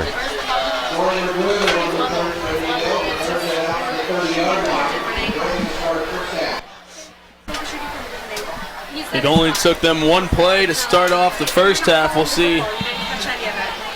Might be a little bit more difficult from 70 yards away, but never underestimate this offense.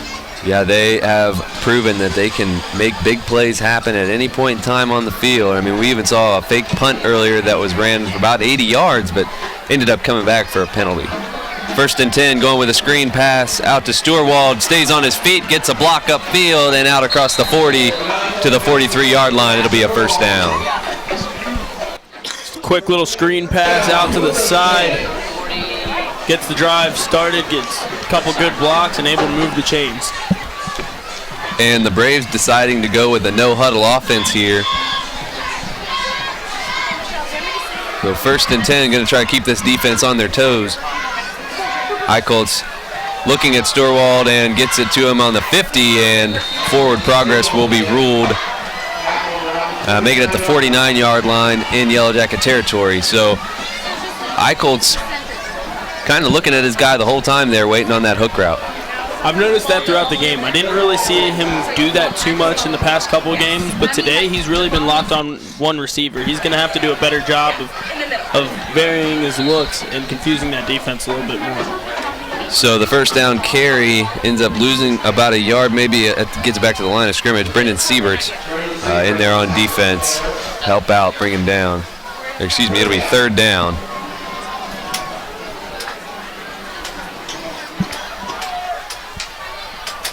From the shotgun, goes with the hard count.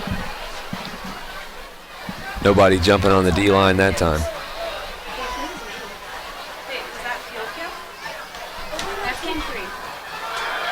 Sturwald with the catch and a first down inside the 35.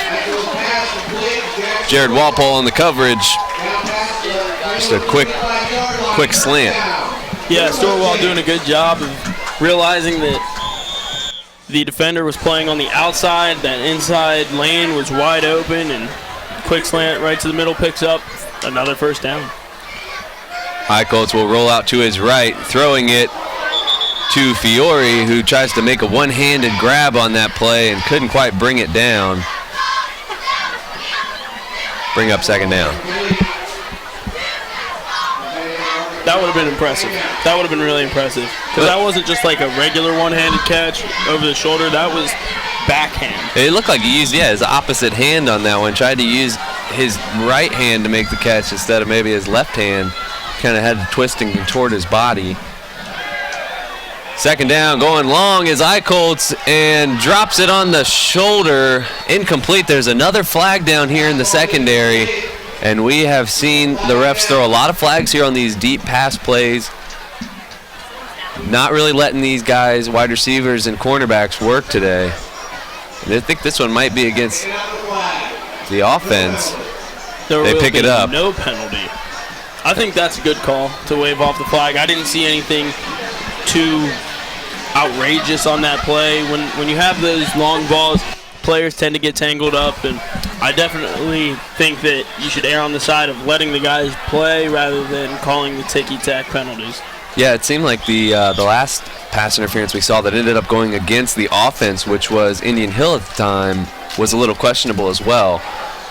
So third down, they fake the handoff. Eichholz keeps it himself, has some space, decent blocking upfield, picks up about 7 yards inside the 30. That'll still bring up a fourth down. I'd have to imagine that the Braves would go for it, and it looks like they will. A little bit too long for a field goal and too short for a punt. Try to get them jumping off sides here with the hard count.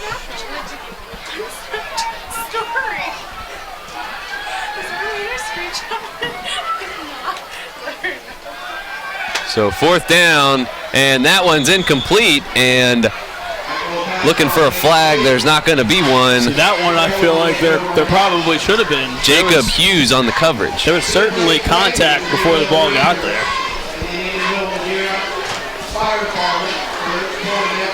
So no go on the fourth down here for the Indian Hill Braves, and the Yellow Jackets will take over at their own 27-yard line. Going with another one of those hook patterns. Just runs up about 10-yard turnaround. Didn't work out. Again, Eichholz was locked in on just one receiver.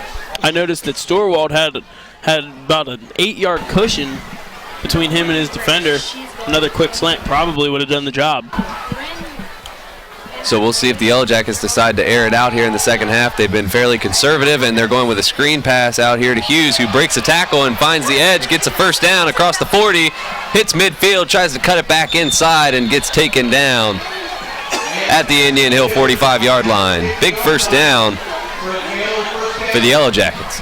And that was a play that relies on the offensive line to do their job and the quarterback to be patient enough to draw the defense into one side and dump it off to the other side, giving his running back a lot of room to run. And boy, that could be nerve-wracking for a quarterback. You see all those big defensive linemen coming at you, and got to wait till the last second, throw it to your running back. So handoff here on first down goes to Hughes, and he picks up about 5 yards. Good downhill running there by Hughes, bring up second and medium. Hughes seems to be the Yellow Jackets' go-to guy. Got most of the looks out of the backfield. And he's done a fairly effective job as well, so you can't really blame him for looking to him that many times. And a lot of it's been, it seems like, in between the tackles running too, which can really wear you out. They give it to him again, and he is not going to go anywhere this time. Met on the defensive line by number 57, Jalen Thornton. First one to get there, brings up third down. Yeah, and that'll only work so many times before that Braves defensive line catches on. Now they're going to look to hold a third and a 5.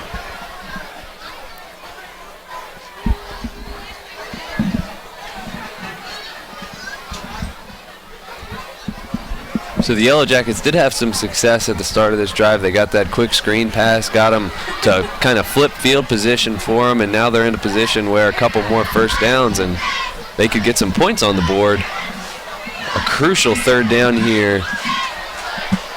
It'll be Siebert in the backfield, Hughes in the slot.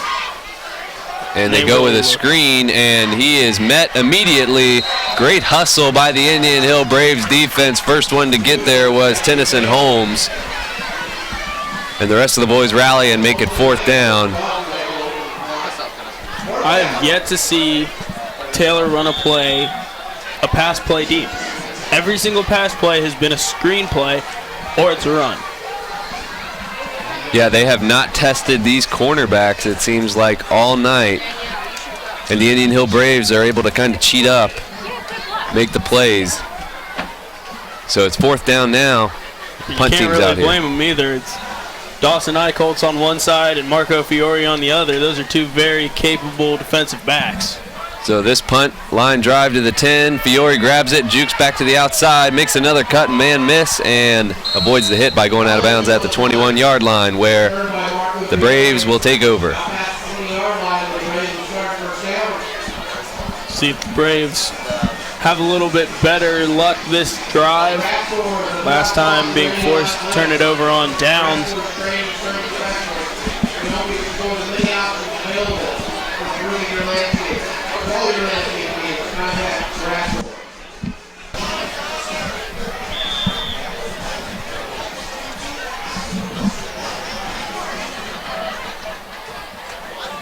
So we have 2 receivers out to the left here and 2 to the right. Darian Hunter-Cure in the backfield. In the shotgun, they're gonna fake it to him. Eichholtz keeps it himself, finds room up the middle, gets it out close to the 40. Bring him down at the 39-yard line for a 1st down.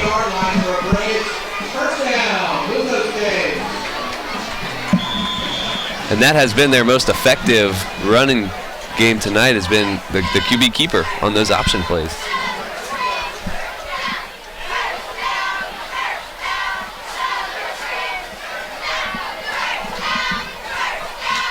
First and 10, fakes the handoff, screen pass.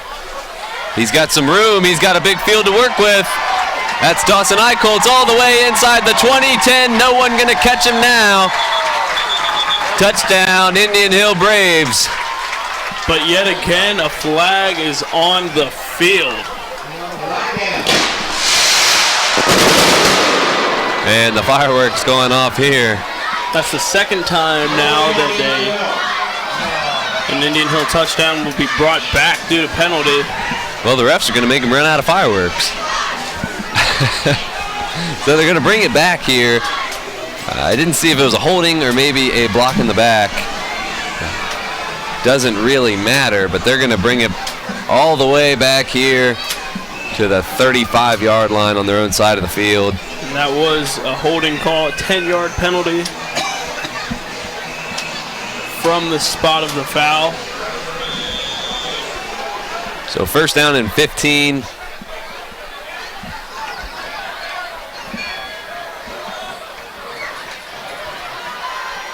Handoff goes, Hunter-Cure makes a man miss behind the line of scrimmage. And no gain on that one, but was able to shake off a tackler. Would have been a bigger loss on that play. Yeah, Hunter-Cure really has been struggling to run the ball against Taylor, and I honestly think it's because he's having to run the ball out of a shotgun formation. When you have that shotgun formation and you're not getting the ball on a handoff moving forward into the quarterback, it allows the defense to get in there, and they're about right there by the time he gets the ball. So as we talk, Magruder got the handoff and was stopped immediately in the backfield by number 38, Preston Mara. And that'll bring up a long 3rd down. Be 3rd and 16.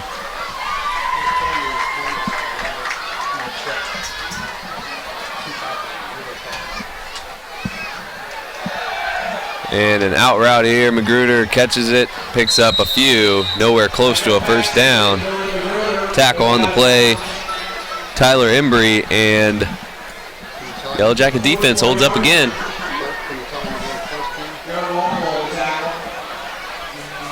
Really unfortunate for the Braves the way this one went. They had a touchdown, and once again the penalty forced them back, and they couldn't repeat what they had done. Fiore is out to punt. Taylor was ready for that. Bombs that one. They were ready for the fake. Yeah, they don't want to be caught twice on that one. Great punt, though, inside the 10-yard line. It was a boomer.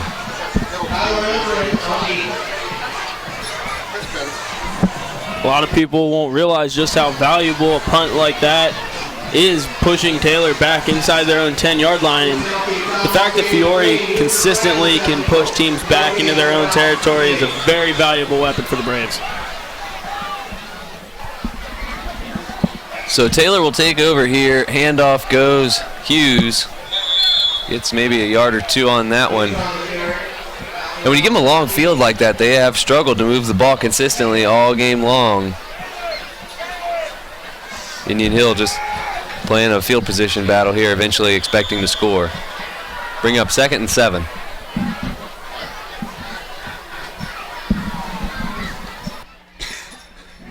The other thing it does is it makes the drive longer. You know, if it takes longer for Taylor to score, it's the same as running out the clock.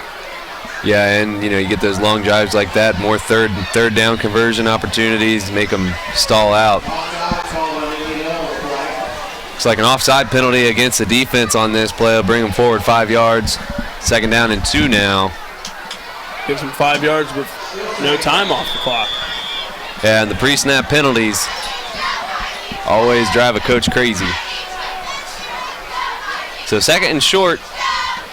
2 tight ends set here again. That has been their favorite formation of the night. Looks like the quarterback going to keep it himself, get the first down out to the 23-yard line.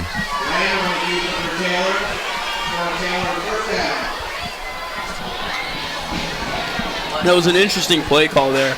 I would have thought with a 2nd down and short that they might try something deep. If not, 3rd and short, you do that on 3rd down. Heck, you could try 2 things. You could do that on 4th down. Apparently, the Taylor coaching staff didn't want to test that defensive line of Indian Hill. Well, they don't seem too confident in their quarterback's arm. Quick pass goes to Hughes, no gain, bring up 2nd down. And like you said, we've seen Lamb throw the ball a few times here, but nothing more than really, 5 yards at the most. I think we've seen him throw 10-yard pass maybe 2 or 3 times in this game, and all 3 times they were off target. So mainly sticking with the running game is this Yellow Jackets offense.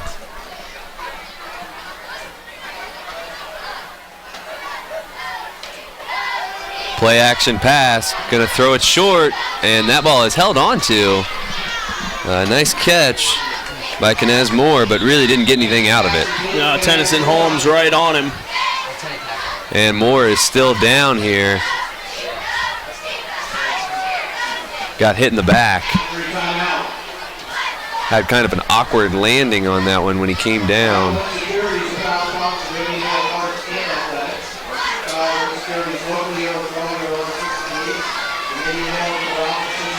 And really, you hate to say it, Grant, but you think that ball was really even worth catching on that play? Yeah, because it gains yardage.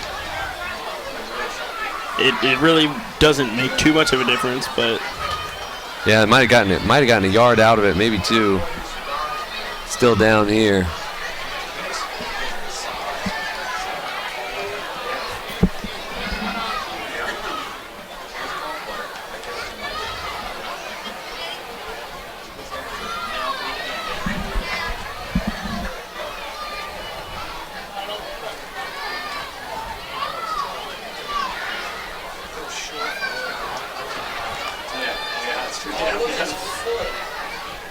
So he is up now and getting off to the sidelines. You hear him giving him a round of applause. He makes his way off the field. Looks like he hurt his foot on that play.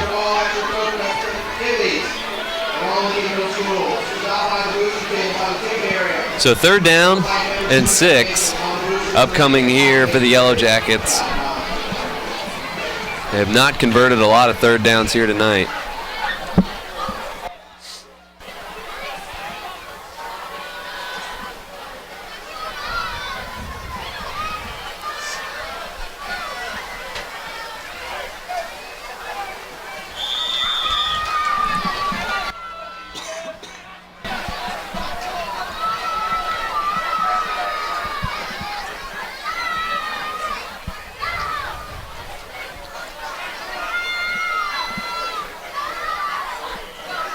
And Lamb takes a snap, goes immediately to his left, who receiver breaks the tackle, gets a first down. That's number 11, Alonzo Sanchez, and that one able to get the first down. Didn't look like you'd have it immediately after the catch. Well, it's about time that Taylor started utilizing their passing game. Yeah, it's not a deep ball, but it's better than what they were trying in the first half. At least it gives them a different look other than just handing it to Hughes every time. So a new set of downs.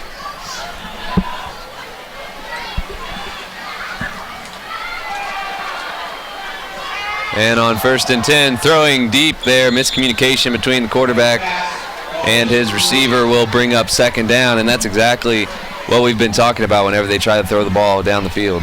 Yeah, just really more of an inaccurate pass than anything else. Maybe that's why they haven't tried it.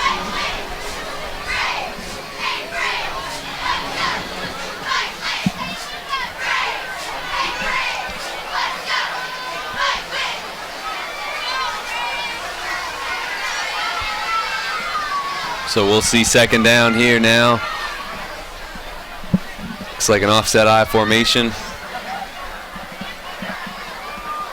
And they give the ball to Hughes, and he is met immediately at the line of scrimmage. First one to get there, number 57, Jalen Thornton. Bring up a 3rd down and 10.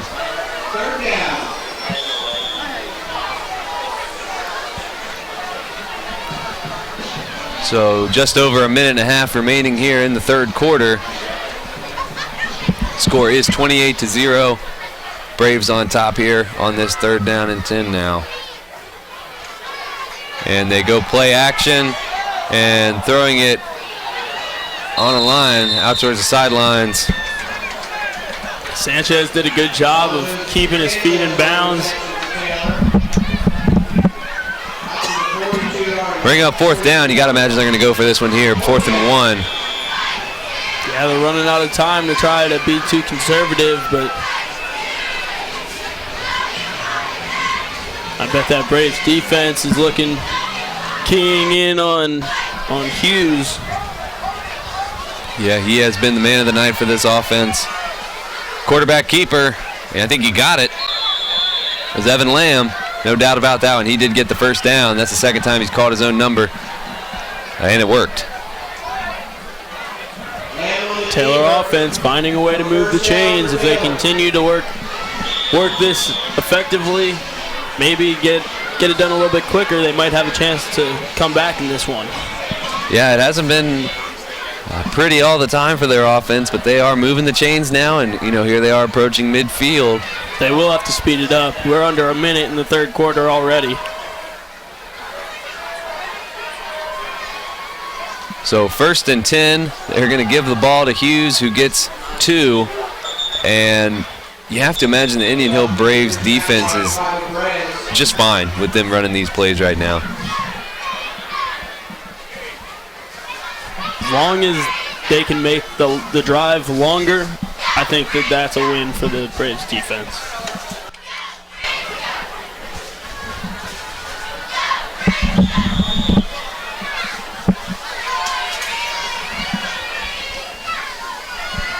So the clock under 15 seconds here in the 3rd quarter. I think they might just let this go to the end of the 3rd quarter. And it looks like that's what they're going to do.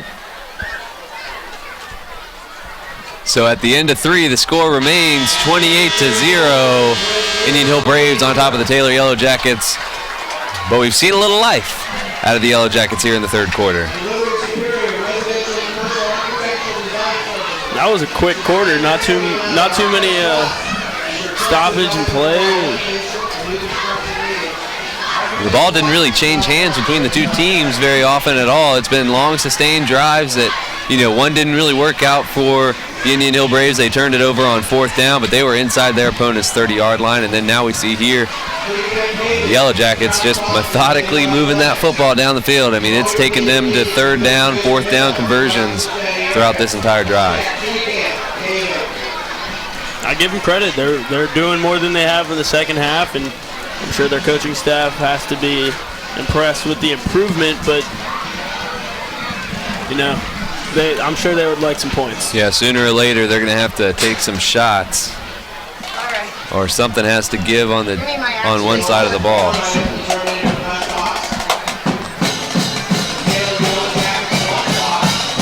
So 4th quarter has started now, and it's 2nd down and 7 here for the Yellow Jackets as we switch the sides here.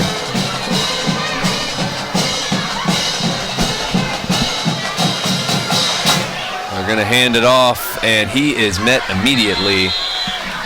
Dawson Eichholtz in there on the stop along with Tennyson Holmes.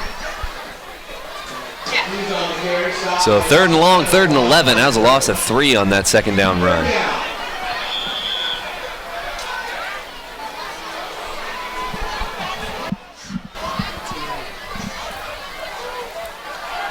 And Lamb drops back, going to air this one out in single coverage. Incomplete, looking for number 11, Alonzo Sanchez. And A for effort, but it'll bring up 4th down.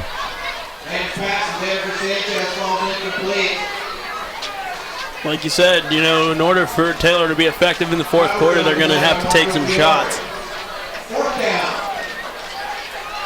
Yeah, I'll give him credit for that pass play. It didn't work out on that one, but that was a play that they had to draw up, and they had to at least give it a shot. So it looks like they're going to punt. You try a fake here in this situation? Well, you feel like if you're going to fake the punt, you might as well just keep your offense on the field. Might have better success. They do not, and the punt bouncing the wrong way this time, but number 13, Malik Smith, stopped it. So the Indian Hill offense will come out on the field now, taking over at about the 27, 28-yard line. Long drive there by the Taylor Yellow Jackets that ends up with nothing here yet again.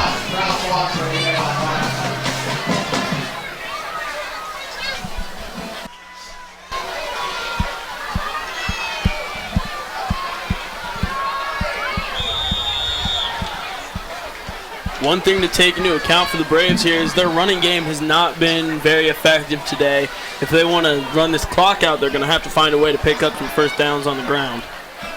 Yeah, it looks like the most success they've had tonight running the football has been when Reed Eichholtz has kept it himself on the option play, and we see him come out here in the pistol now, which he hands it off to Hunter Cure, who's trying to get the corner, maybe cut back inside now. Little razzle-dazzle, makes something happen, picks up about 6 yards. And they'll take that all day. That's exactly what you want. Keep the clock moving. Well, it will be 2nd and 2 after that 8-yard run.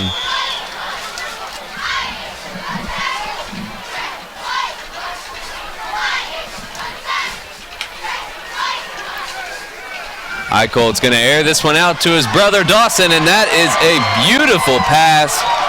Caught all the way down, runs it inside the 20 down to about the 15-yard line. Dropped it on a dime on that play.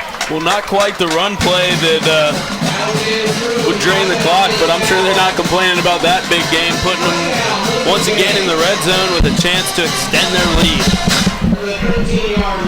So they have entered the red zone here again, this Indian Hill offense, and it is 1st and 10 from the 13-yard line. Give it to Hunter Cure, who fights ahead inside the 10 down to the 8. I've seen him wrapped up and trapped by his ankle more times today than I've ever seen one player get tackled that way. He hasn't really gotten just drop from the shoulders. He's always been able to stay up, but just can't get away from that last defender. Yeah, they have grabbed them by the ankles a lot here tonight, and giving credit to the Taylor defenders, they've all rallied to the ball carrier when that happens. But you're right, it has been more than one guy having to take down Hunter Cure all night. So second down, and blow that play dead. Looked like a false start. A little anxious. Moving back 5.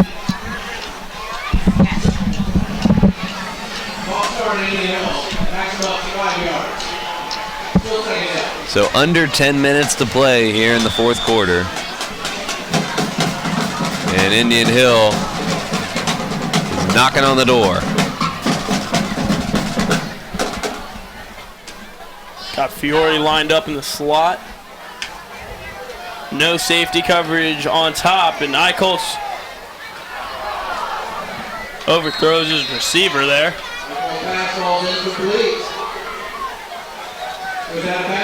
And it looked like on that play, Reed Eichholz got drilled when he threw that one. He did a little rollout to the left side. And brings up third down.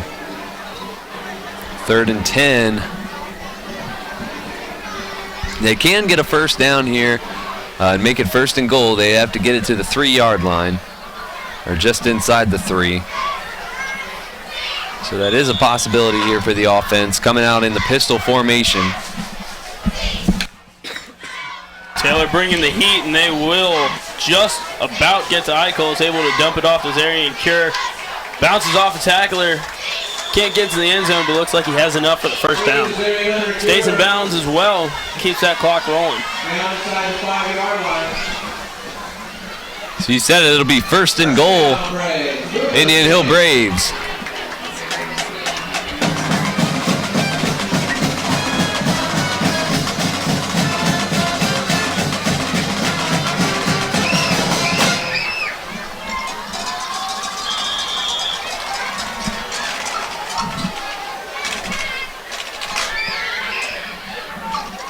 And 3 receivers to the right here. Eichholz hands it off, and it's a touchdown. That's Hunter Cure on the carry there. Make the score 34-0. Zarian Cure not letting anybody grab his ankles that time. Able to slip out of a couple tackles there and find his way to the end zone. Boy, you want to talk about how effective the read option is for this Indian Hill Braves offense. I honestly thought that Reed had the ball after the snap of that play when he had handed it off.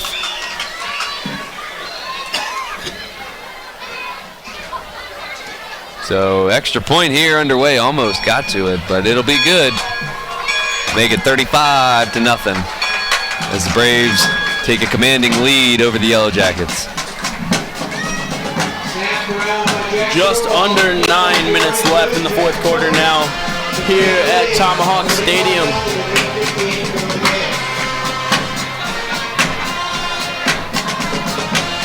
It's always nice to get a big win like this on your homecoming night.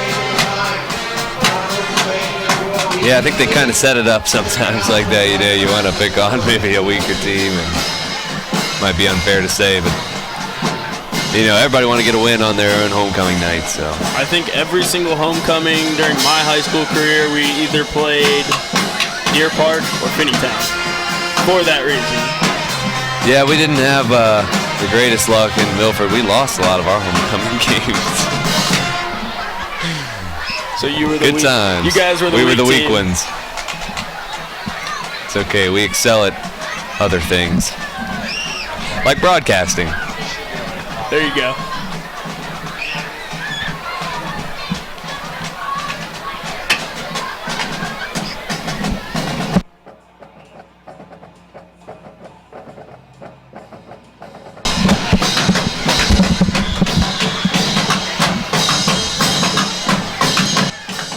So Indian Hill will kick it off now. And a short one. fielded at the 10-yard line, takes it upfield past the 20 with a spin move, gets it out to about the 24-yard line. That was Alonzo Sanchez with the return on that play. Set his offense up here now.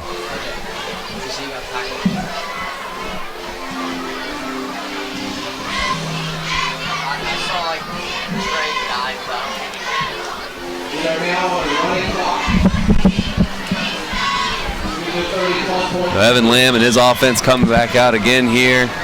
Just fighting to put some points on the board here before the end of this game. So with the Braves up 35-0 late in the game. High school rules. Here's another one. I know this one. They're going to run the clock. They're going to run the clock. I'm catching on. Play action pass here. Passes just out of the reach of Sanchez. And Fiore, you know what? He had him on that one. Fiore on the coverage there. It had about a step on him. Brings up second down either way. And like you said, that clock is going to keep running. That is one rule I was aware of. You know, the overtime thing, cut me a little slack. Milford, we never went to overtime in Milford, to be honest. I don't know if you could say that's a good or a bad thing. I mean, there were wins and there were losses, but it's never been, never had one of those games when we were there. Never competitive enough. No, not that. I can't keep ripping on them.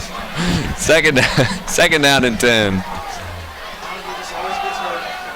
Yeah, you keep ripping on them. You might not be welcome back there anymore. Handoff goes number 8 again, Jacob Hughes. Been their star of the night on offense. He takes most of the workload. Third down now. Out to the 28-yard line. Third down. John Marquez on the tackle.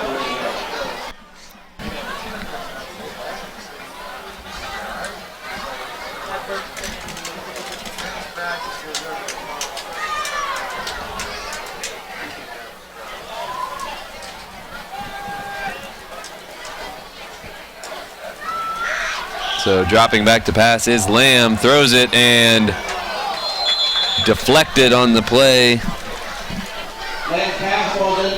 by number 5, Michael Bright.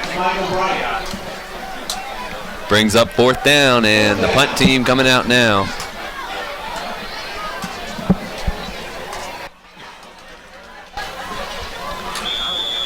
Not too much fight left in this team here tonight.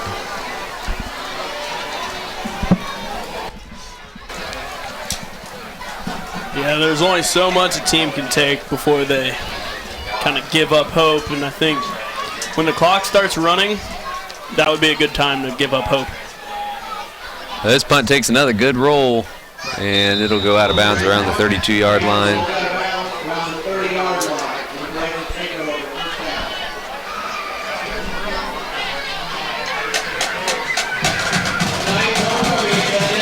So the Braves will be back out on offense now.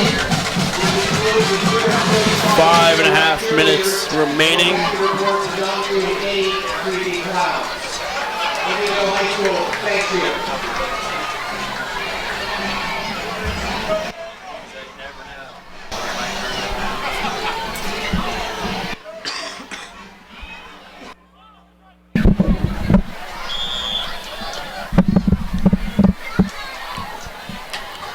Sends a man in motion, and they will hand off to Zarian Cure, who has a pile but carries them across the yard to gain and picks up a first down to move the chains. Well, you get late in these games and defense is tired. They've been on the field a whole lot, and sooner or later those runs that go up the middle that were getting you 1 or 2 yards before, now they're getting you 10 and 12. And I'm sure Zarian Cure has got to be itching to get some successful runs as well.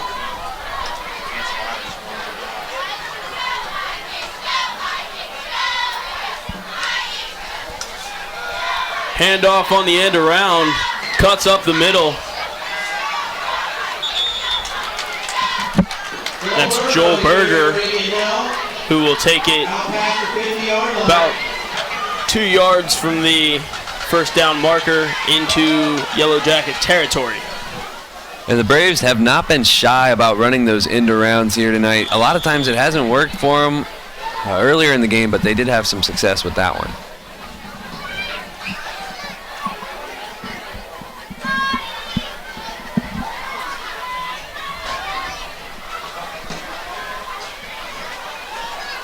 Braves come out in a 4-receiver set with one in the backfield, another man in motion. And they will fake the handoff and give it to Zarian Hunter-Cure, who will pile ahead for another first down.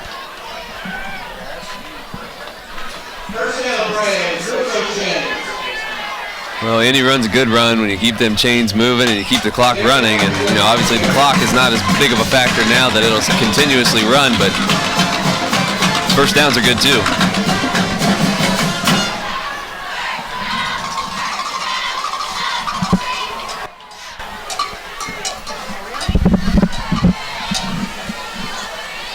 So another first down for the Indian Hill offense. They remain in the 4-receiver set. Again, run a man in motion, and this time will give it to him. That's Ben Worthland. Gets out across the 40-yard line.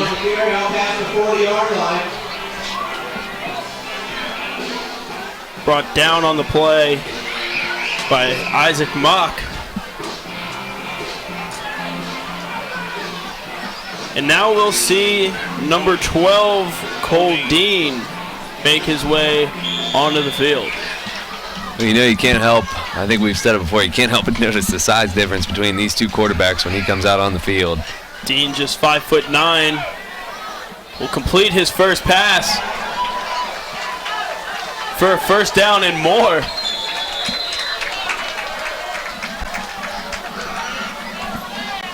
Hey, you know what? Don't let me bring you down. But he comes out here as soon as we talk about his size. First thing he does, he throws a pass, picks up a huge first down. Doesn't affect his ability to throw the football.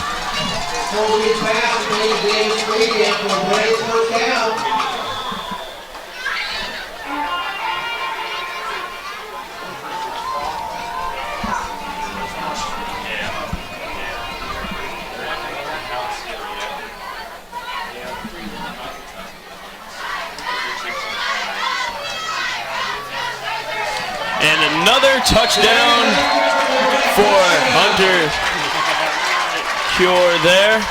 The Braves play on as fireworks go off here at Tomahawk Stadium now under 2 minutes, and the Braves with a 41-0 lead over the Taylor Yellow Jackets. Well, you know what? He wasn't even touched on that touchdown run. Took that handoff right up the middle. It was an option player. They just gave it to him anyways, gave it to Hunter Cure, and there was nobody to meet him. No middle linebacker, nobody in the secondary. Outran them all the way to the end zone. That was an excellent touchdown run, and I think a mistake on the defense. And Fiore tacks on the point after. 42-0 now. Braves in front.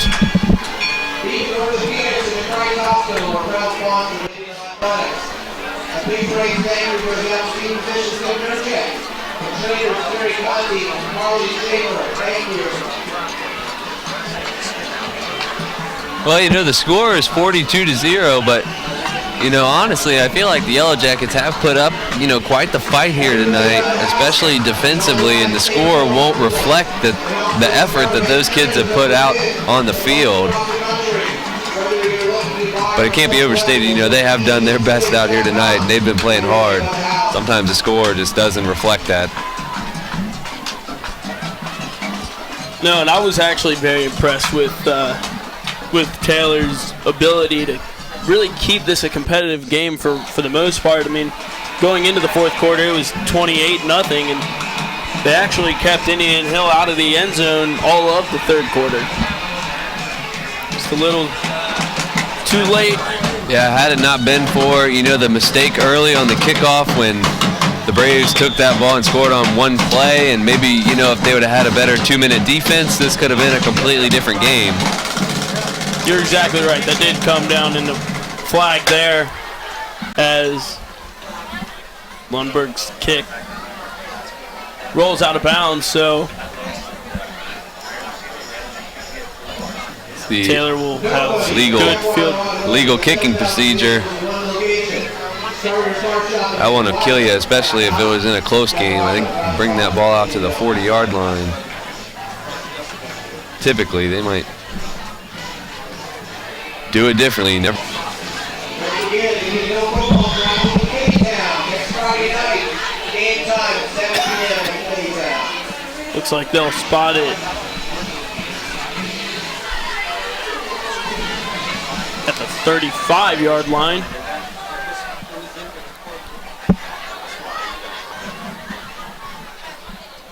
One back set for the Yellow Jackets. Quarterback rolls out, throws across his body, finds Hughes, who is taken down just shy of the first down marker, about the 44-yard line. You know what? He completed that one, but that was a dangerous pass. Tennyson Holmes easily could have had an interception there. 3 defenders in the area on that play, so, you know, it gets him 9 yards, but that was a dangerous one. Second and short now. The Yellow Jackets splitting out 3 receivers to the left side. Lamb drops back and will look left to Sanchez, who lets it slip right through his hands, bringing up 3rd down and 1. We'll see if we can even get another play off as the clock furiously ticks down under 20 seconds. Yeah, they're just trying to do a little stat padding there on those last couple plays. I don't even know if they're going to try to get one more off. They will. They're just going to let this one run out. And the Indian Hill Braves on homecoming night come away victorious 42-0 over the Taylor Yellow Jackets. The Braves head to Finneytown next week. The fireworks light up the sky here over Tomahawk Stadium. Brandon, any final thoughts? Hey, you know, it wasn't the best game here out of Indian Hill, but the score wouldn't reflect that. I mean, they won 42-0. This was a convincing win by Indian Hill. The offense looked very good. The defense held stout, kept them to a shutout. 0 points scored for the Yellow Jackets. So those are all positive things you can take forward. And you know, like you said, they're headed to Finneytown next week, and got to feel pretty good starting out 5-1 this year. And Indian Hill's 5-1 to Taylor's 0-6 now. Yeah, that's a rough start. You know, they have some positive things that they can take away from this game. You know, everything that happened here in this game, you know, was not all negative. The score 42-0, but you know, they can take some of this and move forward and hopefully get a win or two. You know, maybe a couple more. Try to win out the rest of your season. Anything positive to take forward from this game, I wouldn't hang your head if I was a part of the Taylor organization. Well, that'll do it for us here at Tomahawk Stadium. For Brandon Greenhill, I'm Grant Moss, and everybody at the Indian Hill Television Network. You've been watching Indian Hill football. Good job, guys.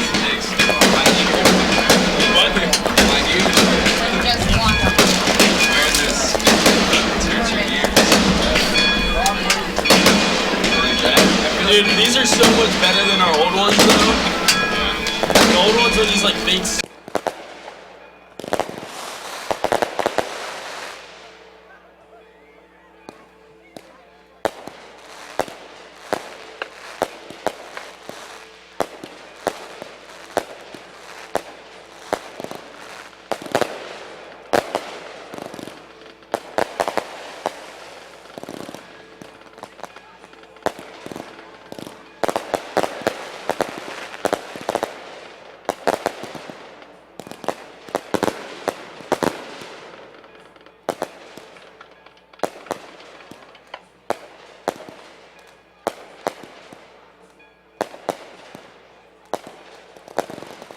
Exclusive coverage of tonight's game on the Indian Hill Television Network has been a copyrighted presentation of the Indian Hill High School Video Department.